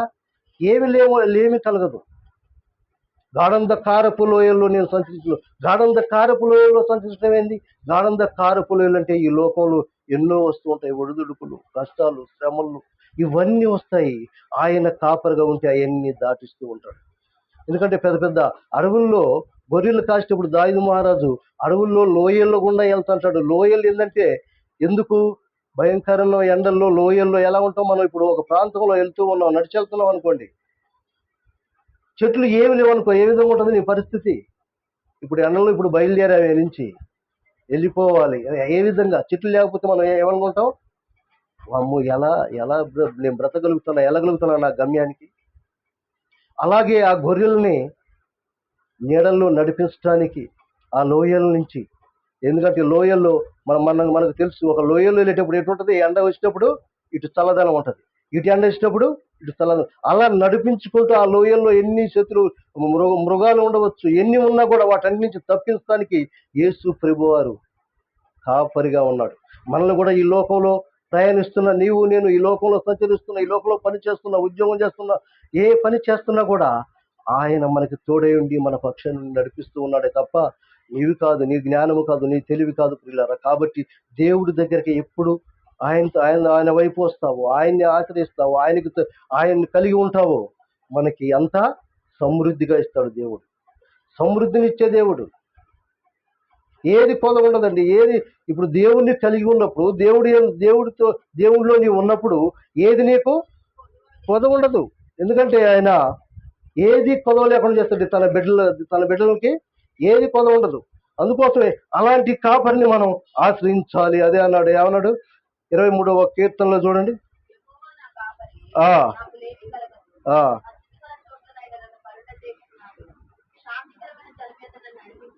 నా ప్రాణమునకు ఆయన సేద తీర్చున్నాడు, తన నామను బట్టి నీతి మార్గంలో నన్ను నడిపించుచున్నాడు. ఏమంటాడు? నా ప్రాణమునకు ఆయన ఎంత ఇప్పుడు ఒక ప్రయాణం చేసేటప్పుడు మనం ఒక చెట్టు కిందకి వెళ్ళినప్పుడు ఎలా సేద తీర్తామండి? అమ్మ, ఒక గంట అయినా కూర్చున్నాం ఇక్కడ అనుకుంటాం. ఎందుకు? చల్లటి నీడ, మంచి గాలి, అవునా కదా? ఎంత సేద ఉంటుంది. ఏ ఆహారం లేకపోయినా ఏం పర్వాలేదు, చల్లగా ఉంది, చాలు నాయన, నాకు లేకపోయినా ఏం లేదు. చూసినావా? దేవుడి యొక్క ఆయన యొక్క నీడ, ఆయన యొక్క కాపుదల ఉంటే మనకి ఎటువంటిది కొద ఉండదు. దేనికి మనం భయపడం? ఈ లోకంలో మనుషులు కానీ ఎవరికి భయపడం పిల్లలు. దేనికి మన ఏంది, నా సమస్య ఏంది, నేను ఈ ఇరుకులో ఉన్నాను, ఇబ్బందులో ఉన్నాను, కష్టాలని నాకేనా, ఈ శ్రమలని నాకేనా అని అనుకోవద్దు. ఎందుకంటే ఆయన కాపరిగా ఉన్నాడు. నీకేం కొద ఉండదు. ఎందుకంటే నీవు ఆయన ఆశ్రయించు, నీవు ఆయన్ని చేర్చుకో. హృదయంలో చేర్చుకున్నప్పుడు నీకేది కొద ఉండదు. యెహోవా నాకు లేమి కలగదు. కష్టాలు వచ్చినా, శ్రమలు వచ్చినా ఆయన సమస్తం విడిపించగలిగిన సమర్థుడు, శక్తిమంతుడు నా యొక్క దేవుడు అనే ఒక నిరీక్షణ నీవు కలిగి ఉండాలి. అలా కలిగి ఉన్నప్పుడు దేవుడు మనల్ని సమృద్ధిగా ఉంచుతాడు, సంతోషంగా ఉంచుతాడు. అలాంటి గొప్ప కాపరి మనకున్నాడు పిల్లలు. ఆ కాపరిని ఆశ్రయించుకున్న నువ్వు ఎక్కడ ఉంటావు? ఎక్కడ బ్రతకలేవు, ఎక్కడ నీవు ఉండలేవు. చూద్దాం హెబ్రీయులకు రాసిన పత్రిక 13:20 చూడండి. హెబ్రీయులకు రాసిన పత్రిక 13:20 ఏమంటున్నాడు? గొర్రెల గొప్పరి కాపరి అయిన యేసు అను మన ప్రభువు నిత్యమైన నిబంధన రక్తమును బట్టి దేవుడు అనుకూలమైనదని మనలో జరిగిస్తూ ప్రతి మంచి విషయమును తన చిత్త ప్రకారము చేయుటకు మనల్ని సిద్ధపరుస్తూ ఉన్నాడు. తన చిత్త ప్రకారము చేయుటకు ఆయన మనకు కాపరిగా ఉండి ఎలా నడవాలి, ఏ విధంగా ఉండాలి, ఎలా భక్తి చేస్తున్నావు, ఏ విధంగా ఉన్నది ప్రతిదీ ఆయన మనకి నేర్పిస్తూ ఉన్నాడు. ప్రతిదీ ఆయన మనకు తెలియజేస్తూ ఉన్నాడు. తెలియజేసేటప్పుడు నువ్వు ఏ విధంగా నువ్వు మళ్ళుకుంటున్నావు, ఏ విధంగా కాపరిని ఆశ్రయిస్తున్నావు, నాకు కాపరిని నువ్వు గ్రహించగలుగుతూ ఉన్నావా, తెలుసుకోగలుగుతూ ఉన్నావా, వినగలుగుతూ ఉన్నావా, చెప్పిన మాటల ప్రకారంగా జీవించగలుగుతూ ఉన్నావా? ఆలోచించాలి. ఎందుకంటే కాపరి భయంకరమైనటువంటి దినాల్లో ఉన్నాం, భయంకరమైన పరిస్థితుల్లో ఉన్నాం. మనకు తెలుసు ఏ దినమో, ఏ గడియో, ఏ క్షణమో తెలియదు. ఆ దినము, ఆ గడియ రాకముందే నువ్వు జాగ్రత్తగా ఆ కాపరి నువ్వు చేర్చుకోవాలి. నా కాపరి ప్రభు అనే నువ్వు నిత్యమును నువ్వు పోషిస్తున్నవాడివి, నిత్యము నాకు తోడై ఉన్నవాడివి, నన్ను నడిపిస్తున్నవాడివి, నన్ను జీవింపజేస్తున్నవాడివి. అలాంటి గొప్ప కాపరి, ఆ కాపరి విడిచిపెట్టి నువ్వు ఎక్కడికి వెళ్తావు, ఏం చేయగలుగుతావు? ఆయన్ని విడిచిపెడితే మనం బ్రతకలేము ఈ లోకంలో. ఇప్పుడు గొర్రెల కాపరి లేనప్పుడు గొర్రెలు ఎటు వెళ్ళిపోతాయి? ఇష్టానుసారంగా జీవిస్తాయి, ఇష్టానుసారంగా వెళ్తూ ఉంటాయి. అవునా కాదా? ఒక పారి లేదనుకో, ఇంటికి ప్రాకారము లేని, ఏమన్నాడు ఇందాక, ప్రాకారము లేని దూరమెంతో. అందుకోసమే ప్రారి లేకపోతే అన్నీ వచ్చేస్తాయి, కుక్కలు వచ్చేస్తాయి, కోతులు అనేకమైన వచ్చేస్తూ ఉంటాయి. అందుకోసమే దేవుడు మన యొక్క హృదయానికి కాపరి లేకపోతే, మన యొక్క హృదయంలో దేవుడు లేకపోతే అన్నీ వచ్చేస్తాయి. ఈ లోకం వచ్చేస్తాయి, ఈ లోకంలో మాలిన్యం, చెడు, పాపము, అపవిత్రత ఇవన్నీ వచ్చేస్తాయి హృదయంలో. కాబట్టి మనం ఈ యొక్క ఉదయకాల సమయంలో దేవుడు మనకి ఇచ్చినటువంటి ఈ యొక్క గొప్ప సమయాన్ని బట్టి, ఎందుకంటే మన కాపరిని మనం ఆశ్రయిద్దాం. అలాంటి గొప్ప కాపరి మనకున్నాడు. ఆ కాపరిని ఆశ్రయించడితే మనకి అనేకమైన కొరతలు మనకు తీర్చే దేవుడు ఉన్నాడు. కాబట్టి రాత్రి కాల ఈ యొక్క ఉదయకాల సమయంలో దేవుడు అలాంటి గొప్ప దేవుడు మనకున్నాడు. కాబట్టి ఆ కాపరిని మనం ఆశ్రయిద్దాం, ఆశ్రయించి ఆయన్ని మనం చేర్చుకున్నాం. ఈ కొద్ది మాటలు దేవుడు దీవించుకున్నాం. తల నుంచి కళ్ళు మూసుకుంటే ప్రార్థన చేసుకున్నాం. పరిశుద్ధుడా, మౌనతుడా, నాయన నీ ఘనమైన ఉన్నతమైన శ్రేష్టమైన నామాన్ని బట్టి ప్రధాన ప్రభు, నా తండ్రి నువ్వు గొప్ప కాపరు ప్రభు. నువ్వు ఉండగా నాయన ప్రభు, నాయన నేను నిన్ను ఆశ్రయించకపోతే ఈ లోకంలో నేను బ్రతకలేను ప్రభు. నా తండ్రిగా నాయన నేను ఇలా సజీవ లెక్కల్లో ఉంటున్నామంటే, ఈ స్థితిలో ఉన్నామంటే కేవలం నీ కృప, నీ దయ, నీ ప్రేమను వచ్చి నీ పొందనాలు ప్రభు. ఈ సంధ్య మాతో ఉంచండి. అలాగే నా తండ్రి ఈ దాసుడు మాట్లాడినట్టుగా నా తండ్రి నీ పరిశుద్ధాత్మ ద్వారా నింపండి ప్రభు. కావాల్సిన మంచి ఆత్మీయాన్ని మాకు దయచేయమని సరిగించమని నా తండ్రి ఈ నీడ్చిపెట్టి వారిని కాకున్నట్లుగా అయిన ప్రకారంగా జీవిస్తూ మా హృదయాల్లో నా తండ్రిని చేర్చుకొని నా తండ్రి నీకు లోబడే వారిగా మమ్మల్ని వాడుకోమని ఈ సరిదర్శమని నా ప్రభుని రక్షకులను యేసుక్రీస్తు వారి నామాన్ని ప్రార్థించున్నాను తండ్రి. ఆమేన్.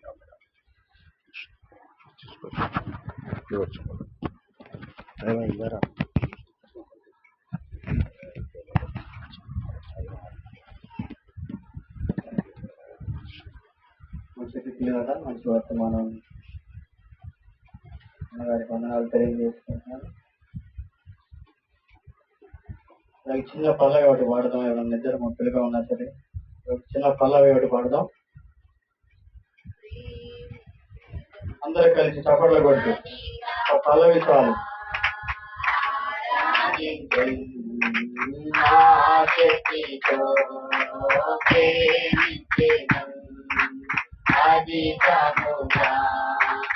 ఆరాధించు ఆసక్తితో నిన్ను పూర్ణ మనసుతో ఆరాధించు నిన్ను పూర్ణ బలముతో ప్రేమించెదను ఆరాధన ఆరాధన యేసయ్యా ఆరాధన ఆరాధన ఆరాధన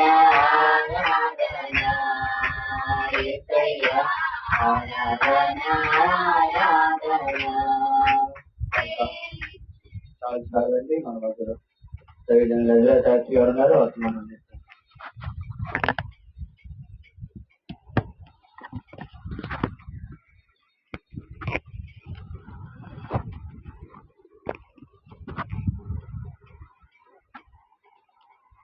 దేవుని నామానికి మహిమ కలుగును గాక. కూడొచ్చిన మీ అందరికీ ప్రభు యేసుక్రీస్తు వారి పేరిట వందనాలు తెలియజేసుకుంటున్నాను. నిన్న జరిగిన ఒక కూడిక చాలా బాగా జరిగింది. చాలా మంది రాలేదు. వారికి తెలియజేస్తున్నాను, నేను కూడిక నేను ప్రార్థించిన రీతిగా బాగా జరిగిందని చెప్పి వారందరికీ మళ్ళా తెలియజేస్తున్నాను.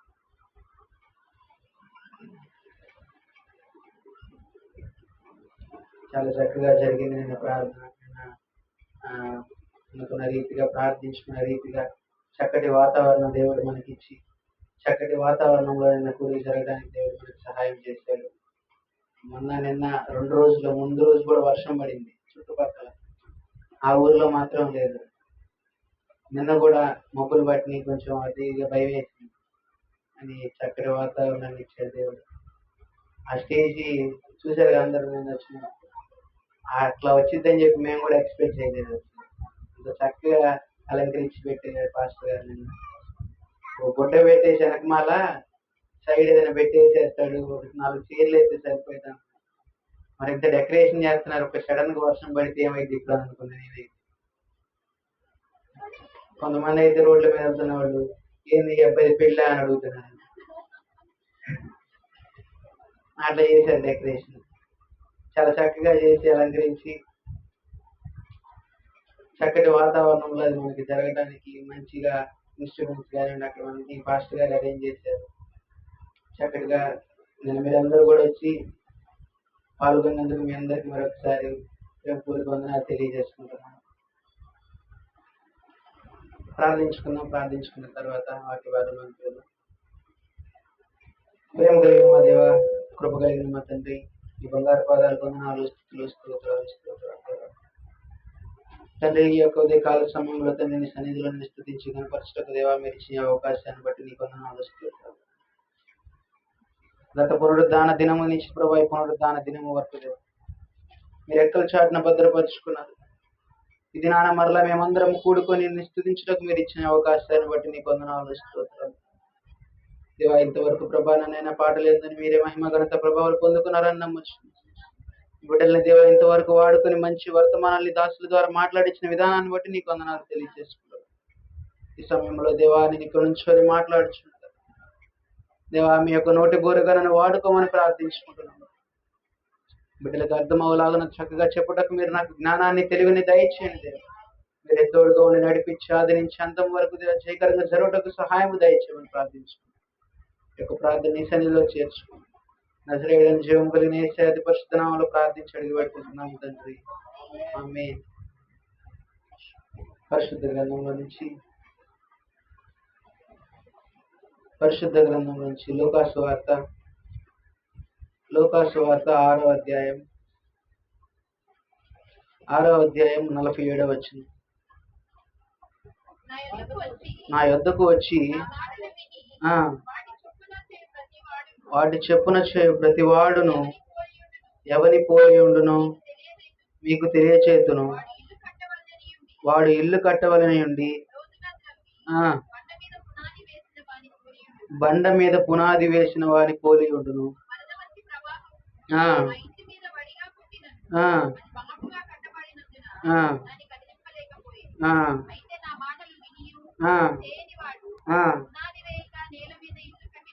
పునాది వేయక ఇల్లు కట్టిన వాడిని.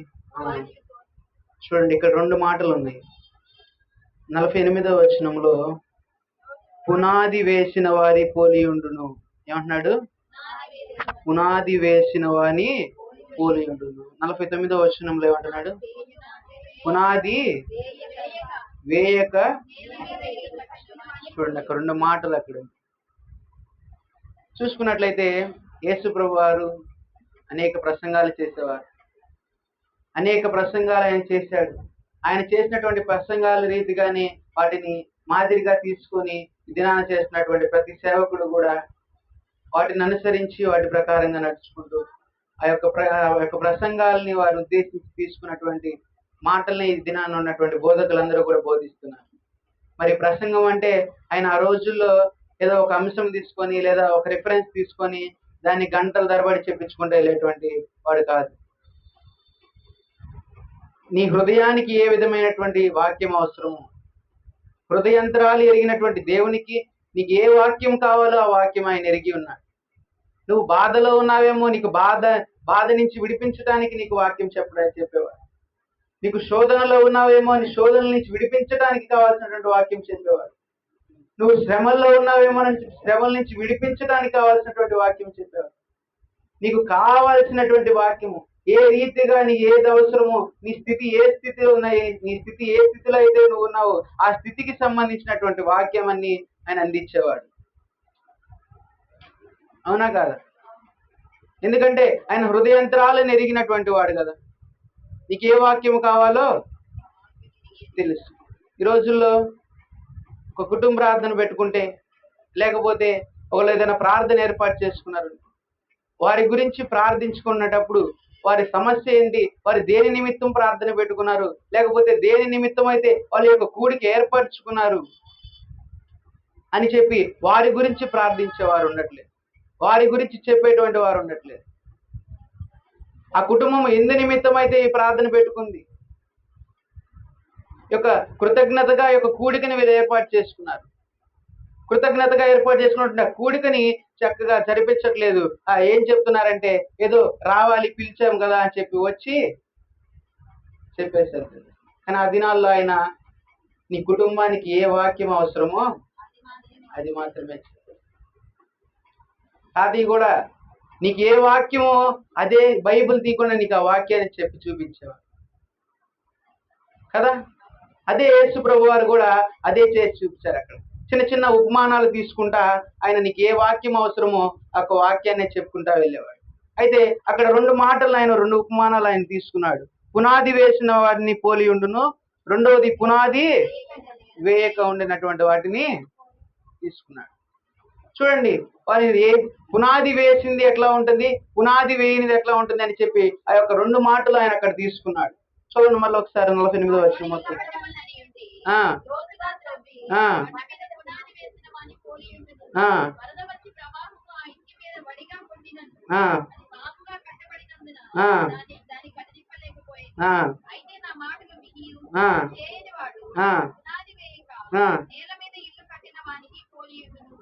చాలు.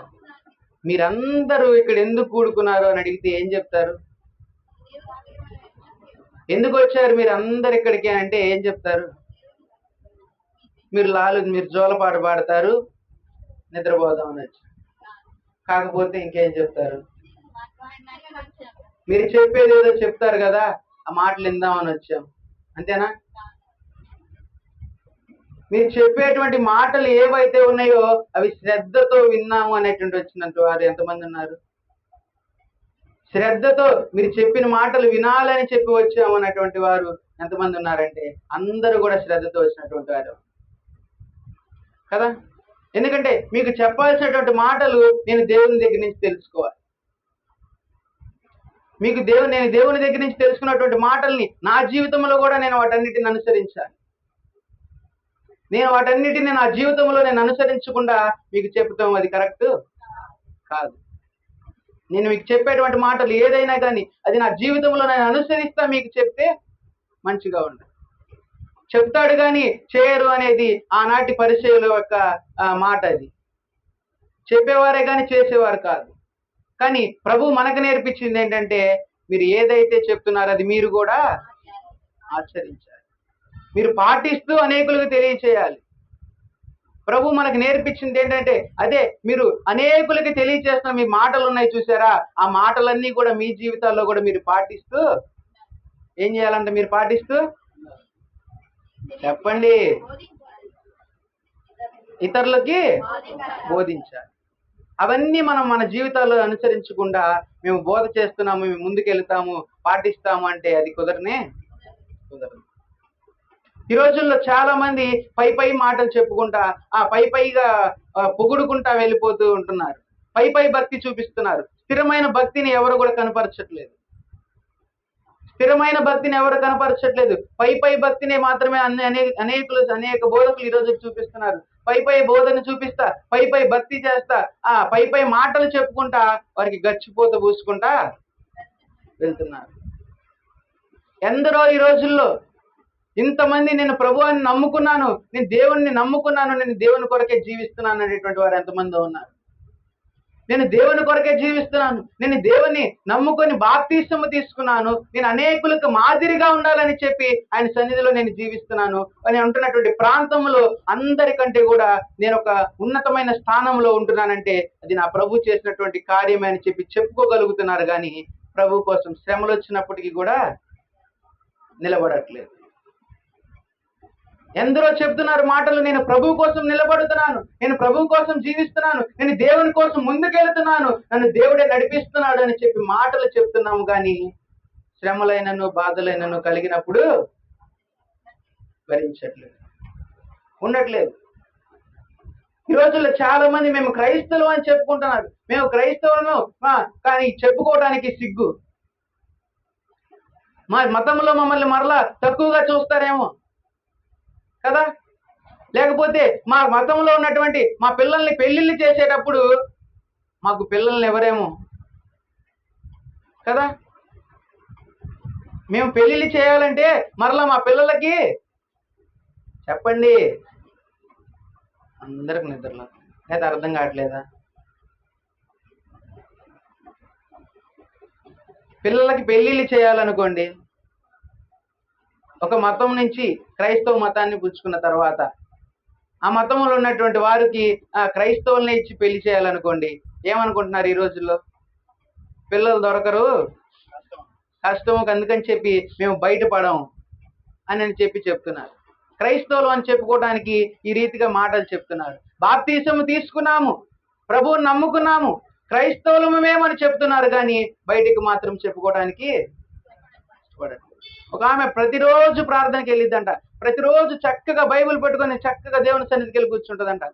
ఒక వారము ఎవరు ఆమెనంట హేళన చేశారంట, అబ్బో ఏమో ప్రతి వారం వెళ్తుంది ఆ చర్చికి, ప్రతి వారం వెళ్తుంది ప్రార్థనకి, ఏం చేస్తారో ఏమో మరి, లేకపోతే అక్కడ నిద్రపోవడానికి వెళ్తుందో, లేకపోతే వాళ్ళు పెట్టే పలహారం తెచ్చుకోవడానికి వెళ్తుందో, లేకపోతే వాళ్ళు పెట్టే భోజనం తినడానికి వెళ్తుందో, ఎందుకు వెళ్తుందో కానీ డైలీ వెళ్తుంది అంటున్నారు. కానీ వాక్యం వినడానికి వెళ్తుందని మాత్రం అనట్లేదు. వాళ్ళు ఏదో పెడుతున్నారు కాబట్టి తీసుకోవడానికి వెళ్తుంది ఏమంటున్నారు. కానీ వాళ్ళు పెట్టేటువంటి ఆత్మీయ ఆహారాన్ని తీసుకుంటానికి వెళ్తుందని చెప్పి ఎవరు మాత్రం అనట్లేదు. ఆమంట ఆ మాట అనగానే ఆమెకు బాధ వేసిపోయి ప్రార్థనకు వచ్చేది కూడా వెనక్కి తిరిగి, నువ్వు ప్రభు కోసం దేవుని సన్నిధికి వెళ్తున్నావు కదా, నువ్వు దేవుని కోసం దేవుని సన్నిధికి వెళ్తున్నావు, నువ్వు ప్రార్థించడానికి దేవుని సన్నిధికి వెళ్తున్నావు, నీ మొర దేవుని సన్నిధిలో పెట్టడానికి ప్రార్థనకి వెళ్తున్నావు, నువ్వు నీకున్న శ్రమలన్నీ, నీకున్న బాధలన్నీ కూడా ఆయన సన్నిధిలో చెప్పుకోవడానికి ప్రార్థనకి వెళ్తున్నప్పుడు నీకెందుకు వాళ్ళు అన్నారు వీళ్ళు అన్నారు అని చెప్పి ఎందుకు ఆగిపోవాలి? క్రీస్తు నిమిత్తం శ్రమ అయినను బాధ అయినను అవమానమైన కలిగినప్పుడు నిలబడాలి. కానీ వాటన్నిటిని విడిచిపెట్టి నన్ను మాటలు అంటున్నారని చెప్పి దాక్కొని ముసుగేసుకుని కూర్చోవడం అది క్రైస్తవ భక్త? అస్సలు కాదు, అస్సలు కాదు. క్రైస్తవులు అనేటువంటి వారు ఎవరైనా కానీ ప్రభు కోసం నేను క్రీస్తు నిమిత్తం నాకు ఏ శ్రమ కలిగినా, ఏ బాధ కలిగినా, ఏ బాధ వచ్చినా, నాకు ఏ అవమానము నాకు కలిగినా కానీ నేను నిలబడతాను, నాకు పరలోకంలో నా స్థానము అధికముగా ఉంటుందని చెప్పి నిలబడాలి, అధికముగా నా స్థానం ఉంటుందని చెప్పి నిలబడాలి. ఈ రోజుల్లో క్రైస్తవ భక్తి ఎట్లా ఉంటుందంటే జారుడు బండలాగా ఉంటుంది. ఎట్లా ఉంటుంది? జారుడు బండ. తెలుసా జారుడు బండ? ఆడుకున్నారా చిన్నపిల్లలప్పుడు? చిన్నపిల్లలు ఈ రోజుల్లో ఆడుకుంటా ఉంటారు, పార్కులకి తీసుకెళ్తే ఉంటామండి. అక్కడ ఎట్లా ఉంటుంది? మెట్లెక్కి కింద జారుకుంటారు కదా. క్రైస్తవ భక్తి కూడా అదేలాగుంది. క్రైస్తవ భక్తిలో మెట్లెక్కి చక్కగా ఉన్నతమైన స్థానంలో, భక్తిలో మంచి స్థానంలో ఉంటున్నారు. కానీ మరలా జారిపోతుంది. మెట్లెక్కి చక్కగా కష్టపడి ప్రార్థించి పాప క్షమాపణ పొందుకొని ఇంట్లో ఉన్నటువంటి పరిస్థితులన్నిటి నుంచి కూడా విడిపించుకొని భక్తిలో ఒక స్థానంలోకి వెళ్ళిపోయిన తర్వాత మరలా ఏమైపోతుందా? భక్తి జారిపోతుంది. జారిపోయే స్థితిగా మనం ఉండకూడదు, జారిపోయే వారిమిగా మనం ఉండకూడదు, ఎదిగే వారిమిగా ఉండాలి. కానీ జారిపోయే స్థితిలో మనం ఉండేవారము కాదు. ఎప్పుడైతే జారిపోయే స్థితి నాది కాదు, నాది ఎప్పుడైనా కానీ పైకి ఎక్కే స్థితిలోనే ఉండాలి. ఎంతైనా కానీ ప్రభు నన్ను ఉన్నతమైన స్థానంలో ఉంచాలని నన్ను ఆశపడ్డాడు. తలగానే ఉంచాలనుకున్నాడు కానీ తోకగా నన్ను ఉంచాలనుకోలేదు. కాబట్టి నేను పైకి ఎదిగేవాడిగా ఉండాలి కానీ జారిపోయేవాడిగా అని ఎప్పుడైతే నువ్వు విశ్వసిస్తావో అప్పుడు నీలో స్థిరమైన భక్తి అనేది కలుగుతుంది. అప్పుడు నీకు స్థిరమైన భక్తి అనేది కలుగుతుంది. లోతైన భక్తిని ప్రభు నేర్పించింది ఏంటంటే మనకి లోతైన భక్తి కలిగి ఉండాలని చెప్పి మనకు నేర్పించాడు. లోతైన భక్తి కలిగి జీవించాలని చెప్పాడు. చదవండి అక్కడ ఒకసారి 48వ వచనం.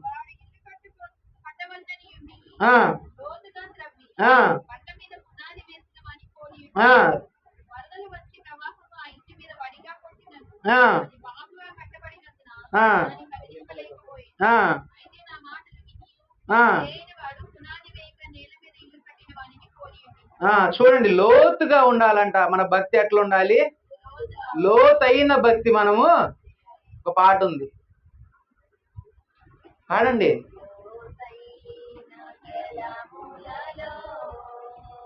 లోబడు లోతును వినబడు స్వరమా, లోబడుటను నేర్పించి లోపంబును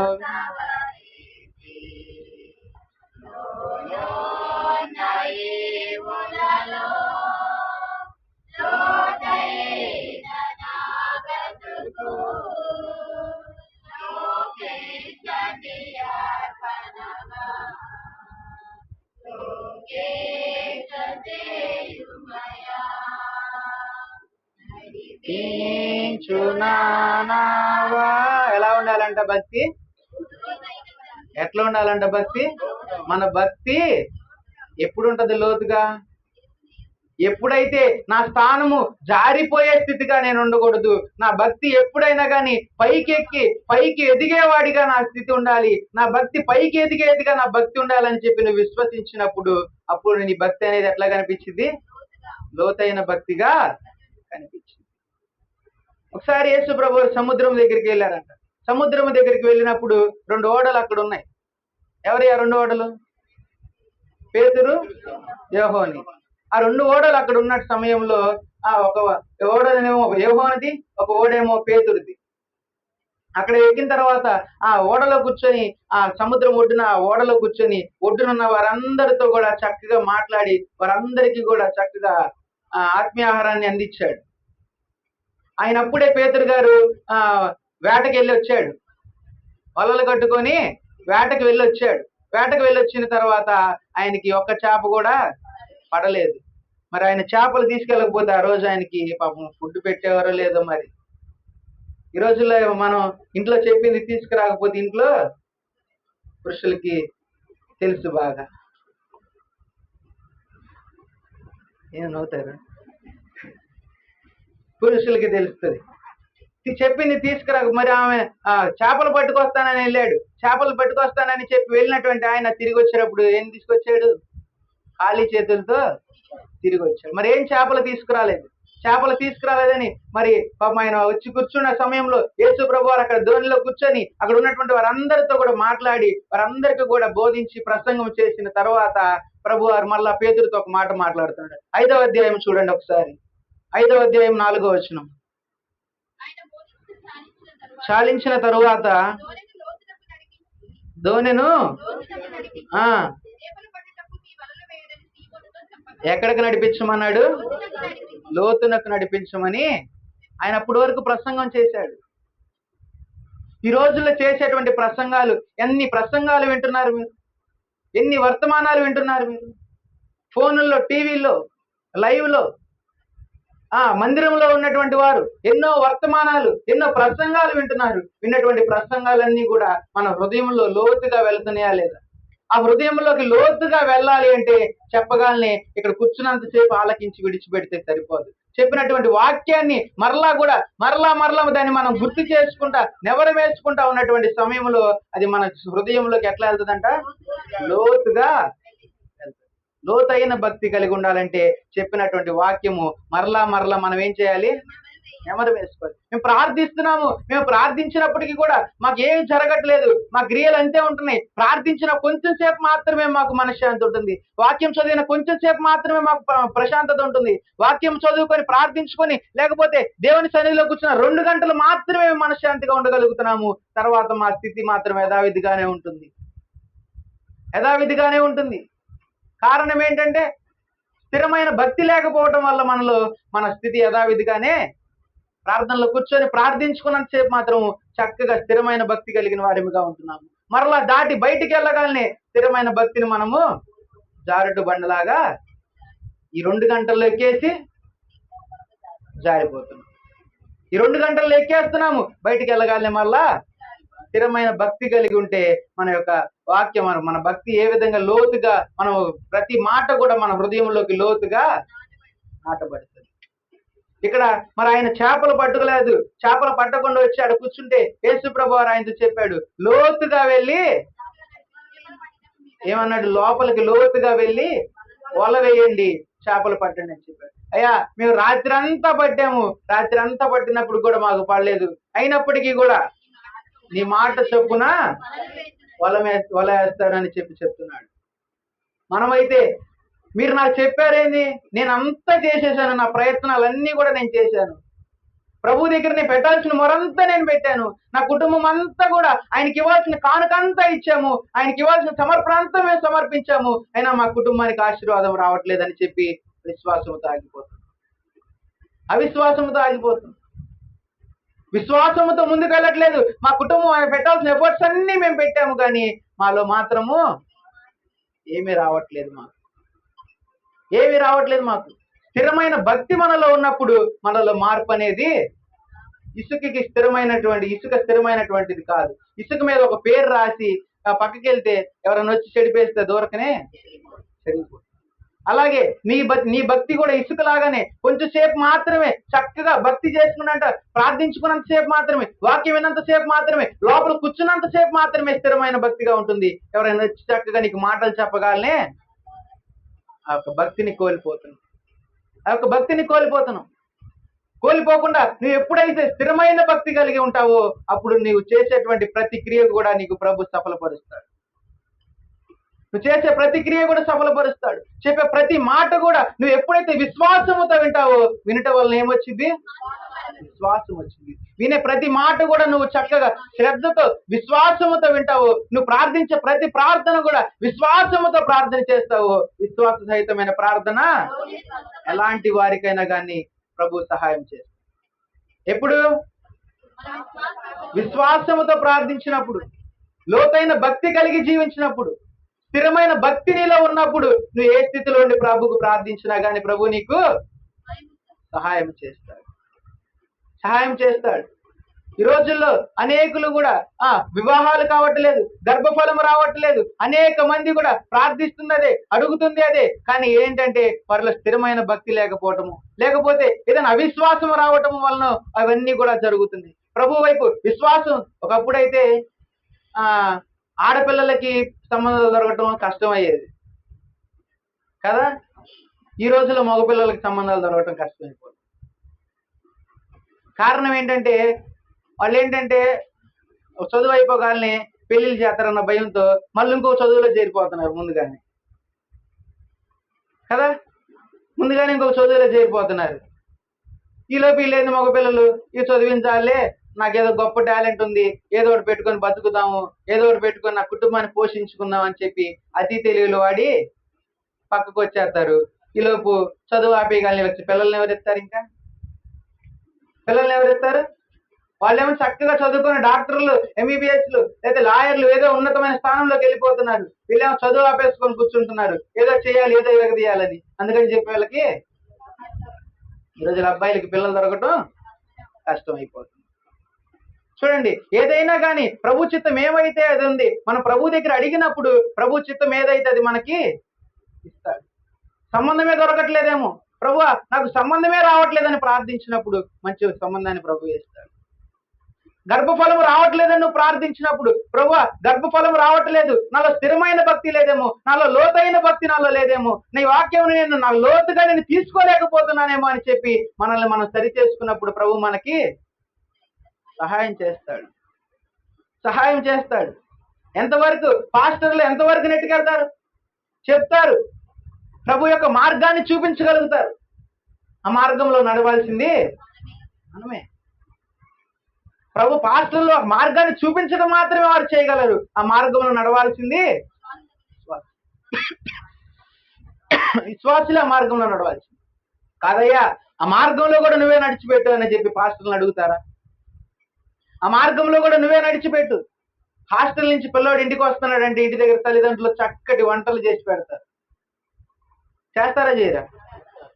లేదా ఊరి నుంచి పిల్లలు వస్తున్నారంటే సెలవులకి చక్కటి వంట మొత్తం పప్పులు చెక్కలు చక్రాలు తినేయి అన్ని కూడా చక్కగా చేసి పెడతారు. వాళ్ళు వచ్చిన తర్వాత అలసిపోయి వచ్చాను, నువ్వు ఇన్ని చేసావు కదా నా కోసం, నేను తినలేను కానీ నా కోసం నువ్వు తినిపెట్టు అని చెప్తారా? నువ్వు తిని పెడితే నా కడుపు నిండిద్ది అని చెప్తారా? వాళ్ళ తిండి వాళ్ళు తిన్నారు. మరి ప్రభు పాస్టర్ చూపించినటువంటి మార్గము, వారు మార్గం మాత్రమే చూపించగలుగుతారు. ఆ మార్గంలో పాస్టర్ నడిస్తే సరిపోతుందా? సరిపోదు. ఎవరు నడవాలి? విశ్వాసులు కూడా అదే మార్గంలో నడవాలి. అప్పుడే నీలో స్థిరమైన భక్తి ఉందని చెప్పి నెరవేరుతుంది. స్థిరమైన భక్తి నీలో ఎప్పుడు ఉంటుందంటే, నీకు ఎప్పుడైతే నీ దైవ సేవకుడు ఒక మార్గాన్ని చూపించాడో ఆ మార్గంలో నువ్వు నడుస్తున్నావో లేదా అనేది చూసినప్పుడు నువ్వు చక్కగా మార్గంలో వెళ్తున్నావంటే అప్పుడు నీలో స్థిరమైన భక్తి ఉంది. నువ్వు నీ సేవకుడు చెప్పేటువంటి ప్రతి మాట కూడా నువ్వు లోతుగా తీసుకున్నావు అనేటువంటి విషయాన్ని అందరూ కూడా గుర్తిస్తారు.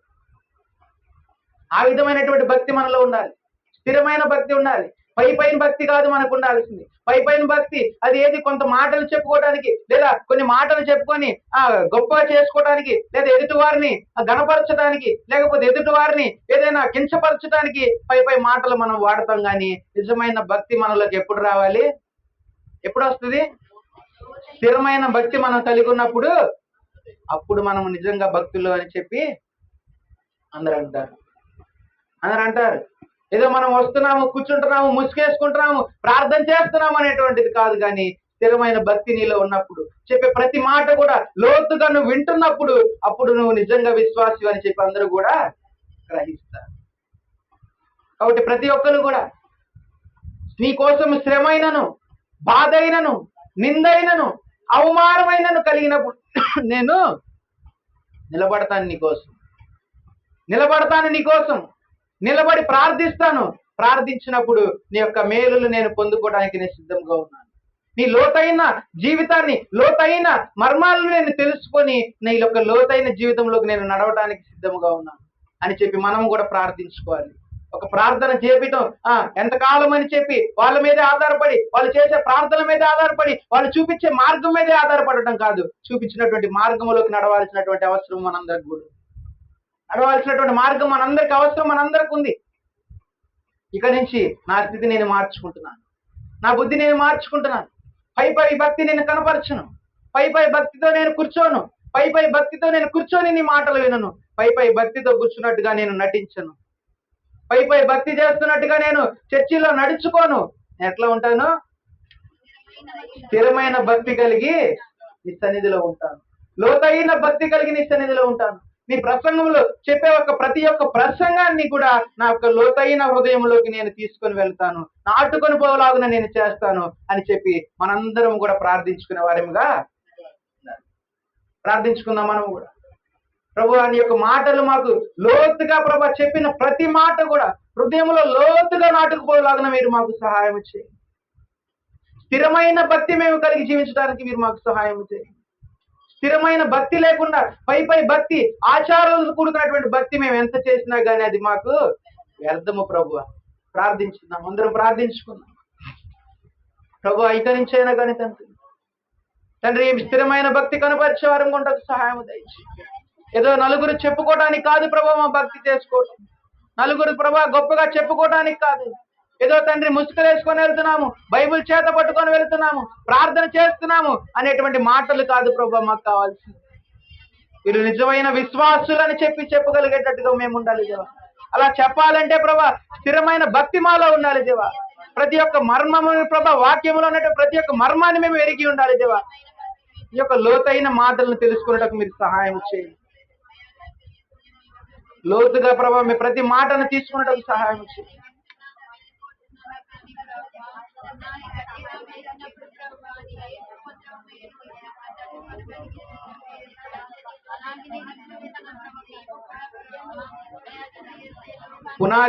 పునాది వేయకుండా ఇల్లు కడితే కొంతకాలం మాత్రమే ఉండగలుగుతుంది. పునాది వేసిన ఇల్లు అయితే లోతుగా వేసినటువంటి పునాది ఎన్నాళ్ళకైనా కానీ స్ట్రాంగ్ గా అదే విధంగా ఉంటుంది. మా భక్తి కూడా పునాది లేని భక్తి వల్లే మా భక్తి ఉంటుంది. పునాది వేసిన భక్తి వల్లే మా భక్తి ఉండటకు సహాయం చేయండి దేవా. తండ్రి స్థిరమైన భక్తిని మాకు కలిగి చేయండి ప్రభా. మీరు మాతో ఉండండి తండ్రి, మాతో నడిపించండి ప్రభా. మీరు మాతో దేవా ఎంతో సేవకులు చెప్తున్నారు, ఎన్నో మాటలు చెప్తున్నారు, మీ యొక్క మార్గాన్ని చూపిస్తున్నారు కానీ ప్రభా మేము ఆ మార్గంలో నడుచుకోలేకపోతున్నాము దేవా. ఆ యొక్క మార్గంలో నడుచుకునేటువంటి అవసరము మాకున్నది తండ్రి. ఆ యొక్క అవసరము మాకున్నదని చెప్పి మేము గుర్తించి ప్రభు ఆ యొక్క మార్గంలో నడుచుకునే వారిగా ఉంటకు సహాయము దయచేయండి, నడిపించండి ప్రభు. తండ్రి ఎన్ని శ్రమలు కలిగినది, ఎన్ని నిందలు పడినా నీ ప్రభు, ఎన్ని అవమానాలు కలిగినప్పటికీ తండ్రి నీ కొరకు జీవించినప్పుడు ప్రభు నీ యొక్క రాజ్యంలో తండ్రి మా యొక్క స్థానం అధికముగా ఉంటుందని చెప్పి సెలవిచ్చారు తండ్రి. నీ కొరకు జీవించే వారి కొంటకు సహాయము దయచేయండి. ఎక్కడ కూడా తండ్రి మాలో అవిశ్వాసము రావద్దు. విన్నటువంటి ప్రతి ఒక్క ప్రసంగము కూడా తండ్రి నాయన తండ్రి మా హృదయములో నాటుకుపోలాగున సహాయము దయచేయండి. లోతుగా నాటుకుపోలాగున మీరు మాకు సహాయము దయచేయండి. వినటం వలన మాకు విశ్వాసము కలుగుతుందని చెప్పారు ప్రభా. వినేటువంటి ప్రభా తెలివిని జ్ఞానాన్ని మాకు దయచేయమని ప్రార్థిస్తున్నాం ప్రభా. శ్రద్ధగా వినేవారిగా ఉండకు సహాయం చేయండి తండ్రి ప్రభా. ప్రతి ఒక్క మాట కూడా తండ్రి నాకు మాకు అని తీసుకునేలాగా సహాయం దయచేయండి తండ్రి. మీ చిత్తం మా పట్ల ఏమై ఉన్నదో దేవా. వివాహాలు జరగాల్సినటువంటి వారి కోసం ప్రార్థిస్తున్నాము. వివాహము ప్రభా నీ చిత్తం ఏమై ఉన్నదో అని చెప్పి నీ సన్నిధిలో ప్రార్థిస్తున్నాము. స్థిరమైన భక్తి కలిగి నీ సన్నిధిలో ప్రార్థిస్తున్నాము దేవా. తండ్రి లోతైన మాటలు తండ్రి నీ యొక్క మాటలు మర్మాలు తెలుసుకొని నీ సన్నిధిలో ప్రార్థిస్తున్నాం ప్రభా. లోతైన హృదయముతో నీ సన్నిధిలో అడిగినప్పుడు దేవా మీరు సహాయం చేస్తారని మేము నమ్ముచున్నాం ప్రభా. దేవా వివాహం ఉన్నటువంటి వారికి మంచి వివాహాన్ని మీరు ఏర్పరచమని ప్రార్థిస్తున్నాం. గర్భఫలము లేనటువంటి వారికి ప్రభా మంచి గర్భఫలాన్ని దయచేయమని ప్రార్థించుకుంటున్నాము దేవా. తండ్రి మీరే తోడుగా ఉండండి దేవా. లోతైన భక్తి కలిగి జీవించటకు సహాయము దయచేయండి. పై భక్తిని మేము ఇంకెన్నడూ కూడా కనపరుచుకున్నట్టు మీ సహాయము దయచేయండి ప్రభా. ఇక నుంచి ప్రభా మాలో ప్రభా స్థిరమైన భక్తి మాత్రమే ఉండాలి ప్రభా. లోతైన భక్తి మాత్రమే మేము చూపించాలి ప్రభా. తండ్రి అట్టి కృపను మీరు మాకు అనుగ్రహించండి దేవా. అటు తెలివిని జ్ఞానాన్ని మాకు అనుగ్రహించి దేవా అటు మార్గంలో నడుచుకుంటూ ప్రభా ఈ యొక్క మాటలు మా హృదయంలోకి తీసుకున్నట్టు సహాయం చేయమని అడుగు. ఈ యొక్క ప్రార్థన నీ సన్నిధిలోకి చేర్చుకోమని నజరేయుడని జీవము కలిగిన యేసయ్య అతి పరిశుద్ధ నామములో ప్రార్థించి అడిగి పెట్టుకుంటున్నాము తండ్రి. ఆమేన్. అందరికీ వందనాలు.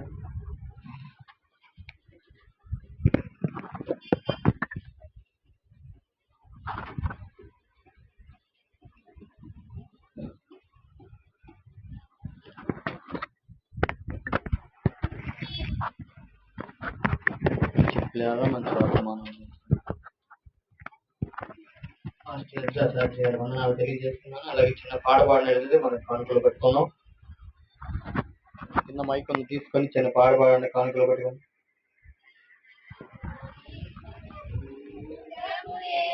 కానుకల నిమిత్తం వసంత మేడం గారు మైక్ వసంత మేడం గారికి అది ఆమె వస్తుంది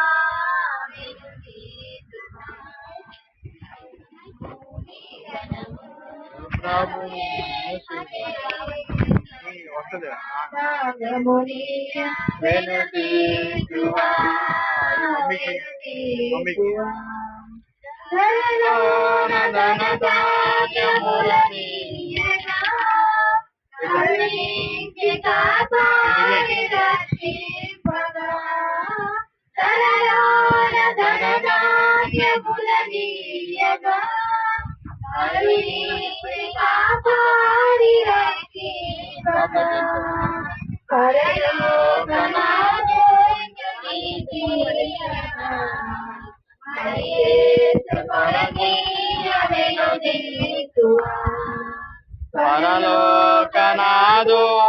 నీకీయగా మరి యేసు కొరకీయ వెనుదీయుగా ప్రభు యేసుదే వెనుదీతువా వెనుదీతువా ఈ పంటలు ప్రభువునికియగా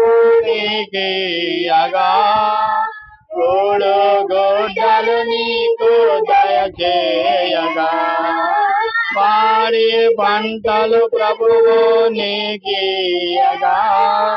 కూడు గొడ్డలు నీకు దయచేయగా వేడాంగ ప్రభు యేసు నామమును నడువేల ప్రభుకి క్రైస్తవా వేడాంగ ప్రభు యేసు నామమును గడువేల ప్రభుకి అనో క్రైస్తవా నీ ధనము నీ గణము ప్రభు యేసుదే నీ దశమా భాగము నీయా వెనుదీతువా వెనుదీతువా. సాక్ష్యాలను చెప్పాల్సిన ఉన్నది.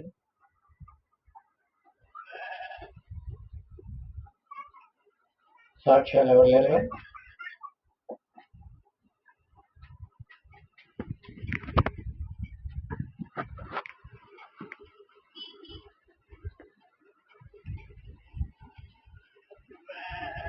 అందరు లేచి నిలబడినట్లయితే మన దైవజనులు ప్రార్థన చేస్తారు, తర్వాత ఆశీర్వాదం తీసుకుందాం.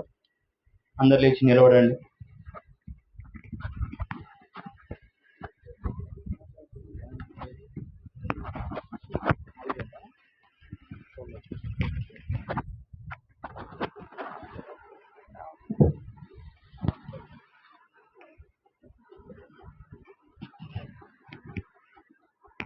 ప్రార్థన చేసుకుందాం. అందరి తలలోంచి కళ్ళు మూసుకున్నట్లయితే ప్రార్థన చేసుకుందాం. ప్రేమ కలిగిన మా దేవ, కృప కలిగిన మా తండ్రి, నీ బంగారు పాదాలు వందనాలు, స్తుతులు, స్తోత్రములు దేవ. తండ్రి నీ యొక్క పునరుద్ధాన దినము దినాన తండ్రి మేమందరం ఇటు రీతిగా కూడుకొని నిన్ను స్తుతించి నిన్ను మహిమపరిచి గణపరచుటకు దేవా మీరు ఇచ్చిన అవకాశాన్ని బట్టి నీకు వందనాలు, స్తోత్రాలు తండ్రి. ఈ యొక్క పునరుద్ధాన దినము దినాన ప్రభా విశ్వాసముతో ఇక్కడ కూడుకున్న ప్రతి ఒక్క బిడ్డని మీరు జ్ఞాపకం చేసుకోండి తండ్రి. ఏ ఉద్దేశాలతో అయితే బిడ్డలు ఇక్కడ కూడుకొని ఉన్నారో దేవా, అటు ఉద్దేశాలు ప్రభా వారి పట్ల సఫలపరచమని తండ్రిలో ప్రార్థించుకుంటున్నాం దేవా. తండ్రి ఆశగల ప్రాణాన్ని తృప్తిపరిచే దేవుడు తండ్రి, మీరు వారి పట్ల గొప్ప కార్యము జరిగిస్తారని చెప్పి ఆశపడి వచ్చినారు ఉన్నారు దేవా. వారి పట్ల గొప్ప కార్యాలు జరిగించి దేవా ఆశగల ప్రాణాలను తృప్తిపరచమని తండ్రిలో ప్రార్థిస్తున్నాం ప్రభా. మీరు తోడుగా ఉండి నడిపించండి దేవా. మేము కూడా తండ్రి ఇక నుంచి ప్రభా తండ్రి ఆపత్కాలంలో నీకు మాత్రమే మొరపెట్టే వారం కొండకు సహాయం దయచేయండి. నీలో ప్రభా స్థిరమైన భక్తి కలిగి జీవించే వారం కొండకు సహాయం దయచేయండి. లోతైన జీవితాన్ని ప్రభా మేము జీవించడానికి మీరు మాకు సహాయం దయచేయండి. నీకోసం మాత్రమే ప్రభా మా జీవితాన్ని సమర్పించుకో, నీకోసం మాత్రమే మేము మా జీవితాల్లో జీవించడానికి మీరు సహాయం దయచేయండి తండ్రి. ఎందుకైనా ప్రభా పైన ప్రభా భక్తి చూపించినప్పటికీ కూడా ప్రభా ఎంతవరకు మేము ముందుకు వెళ్ళలేము తండ్రి. ఏదో ఒక విధంగా ప్రభా దాంట్లో చెడిపోతామే కానీ తండ్రి దాంట్లో భక్తిలో ఎదగడానికి మాకు ఏమాత్రము కూడా ప్రభా అది ఉపయోగపడదు ప్రభా. తండ్రి స్థిరమైన భక్తితో మేము ముందుకెళ్ళి ప్రభా నీ యొక్క తండ్రి ప్రసంగాలలో ఉన్నటువంటి మర్మాలు తెలుసుకొని ప్రభా నీ వాక్యంలో ఉన్నటువంటి ప్రతి ఒక్క మర్మాన్ని ప్రభా మేము ఎరిగి లోతైన తండ్రి మా హృదయంలోకి తండ్రి లోతుగా దాన్ని తీసుకున్నట్టు సహాయం దయచేయండి తండ్రి. వాక్యానుసారంగా మేము అందరం జీవించడానికి సహాయం దయచేయండి తండ్రి. ఈ యొక్క దినము ప్రభా ఆరాధన క్రమంగా జరుగుటకు మీరు సహాయం చేసినందుకు నీకు వందనాలు. పాటలందు ఉత్తర పద్ధతులందు ప్రభా దేవా, అలాగే తండ్రి నాన్న వాక్య పరిచర్యలో మీరే తోడుగా ఉండి నడిపించినందుకు నీకు వందనాలు. సంఘంలో ఉన్నటువంటి ప్రతి అవసరతలను బట్టి నీ సన్నిధిలో ప్రార్థిస్తున్నాను దేవా. ప్రతి అవసరతను ఎరిగిన వాడు ప్రభా తండ్రి ప్రతి ఒక్క అవసరతను మీరు తీర్చమని ప్రార్థిస్తున్నాము. ప్రతి ఒక్క బిడ్డలకు ప్రభా వారి ఉద్దేశాలన్నింటినీ సఫలపరచమని ప్రార్థిస్తున్నాము.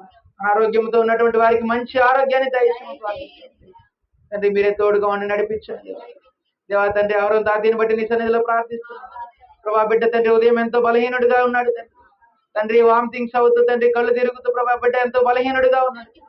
ఆ బిడ్డని దయతో మీరు జ్ఞాపకం చేసుకోండి పునరుద్ధాన దినాన తండ్రి మీ యొక్క పునరుద్ధాన శక్తితో దేవా బిడ్డని ముట్టమని ప్రార్థించుకుంటున్నాం దేవా. మీ సంపూర్ణ ఆరోగ్యాన్ని బిడ్డకి దయచేయమని ప్రార్థిస్తున్నాం దేవా. తండ్రి విశ్వాసహితమైన ప్రార్థన రోగిని స్వస్థపరుస్తానని చెప్పారు దేవా. మా విశ్వాసమే మమ్మల్ని కాపాడుతుందని చెప్పారు. మా విశ్వాసమే మమ్మల్ని బ్రతికిస్తుందని చెప్తున్నారు ప్రభు. మా విశ్వాసమే మమ్మల్ని ముందుకు తీసుకెళ్తుందని చెప్తున్నారు ప్రభు. విశ్వాసముతో నీ సన్నిధిలో ప్రార్థిస్తున్నాం ప్రభా. విశ్వాసముతో నీ సన్నిధిలో అడుగుచున్నాం ప్రభా. బిడ్డకి మంచి ఆరోగ్యాన్ని అనుగ్రహించమని ప్రార్థిస్తున్నాం ప్రభా. దినాన సంఘంలో సాక్షిగా బిడ్డకు మీరు సహాయం దయచేయండి. ఈ కృపతో నింపి యొక్క నీరసాన్ని ప్రభు యేసునామములో తీసివేయమని ప్రార్థిస్తున్నాం ప్రభా. ఈ యొక్క ఆరోగ్యాన్ని శక్తిని బలాన్ని ఆ బిడ్డకు అనుగ్రహించండి. మీరు ఆ బిడ్డతో ఉండి నడిపించి క్షేమాన్ని దయచేయండి. అంటే ఈ మధ్యాహ్న కాల సమయంలో దేవ సంఘ సరిహద్దులు విశాలపరచమని ప్రార్థిస్తున్నాం దేవ. సంఘాన్ని అభివృద్ధి పరచమని సన్నిధిలో ప్రార్థించుకుంటున్నాం దేవ. మీరు మాతో ఉండి నడిపించి ఇంకనూ తండ్రి గొప్ప కార్యాల సంఘంలో జరుగుటకు మీరు సహాయం చేయమని ప్రార్థించుకుంటూ ఈ యొక్క ప్రార్థన నీ సన్నిధిలోకి చేర్చుకుని క్షేమాన్ని దయచేయమని అడుగు. నజరేయుడైన జీవం కలిగిన యేసయ్య పరిశుద్ధ నామములో ప్రార్థించి అడిగి పెడుకుంటున్నాము తండ్రి. ఆమేన్. ఆశీర్వాదంబుల్ మా మీద వర్షింపచేయు మీషా, ఆశతో నమ్మియున్నాము ఈ సత్య వాగ్దాతము. ఈ మహిమీద కృమారించు దేవా, రమ్మారా ప్రేమ వర్షంబు కృమారించు దేవా. ఆమేన్. ఆశీర్వాదంతో సెలవు తీసుకున్నాం. తండ్రి అయిన దేవుడి ప్రేమ, కుమారుడైన యేసుక్రీస్తు వారి యొక్క కృప, పరిశుద్ధాత్మ యొక్క అన్యోన్య సహవాసము ఇప్పుడు ఎల్లప్పుడూ మా అందరికీ సదాకాలము తోడై నడిపించును గాక. ఆమేన్.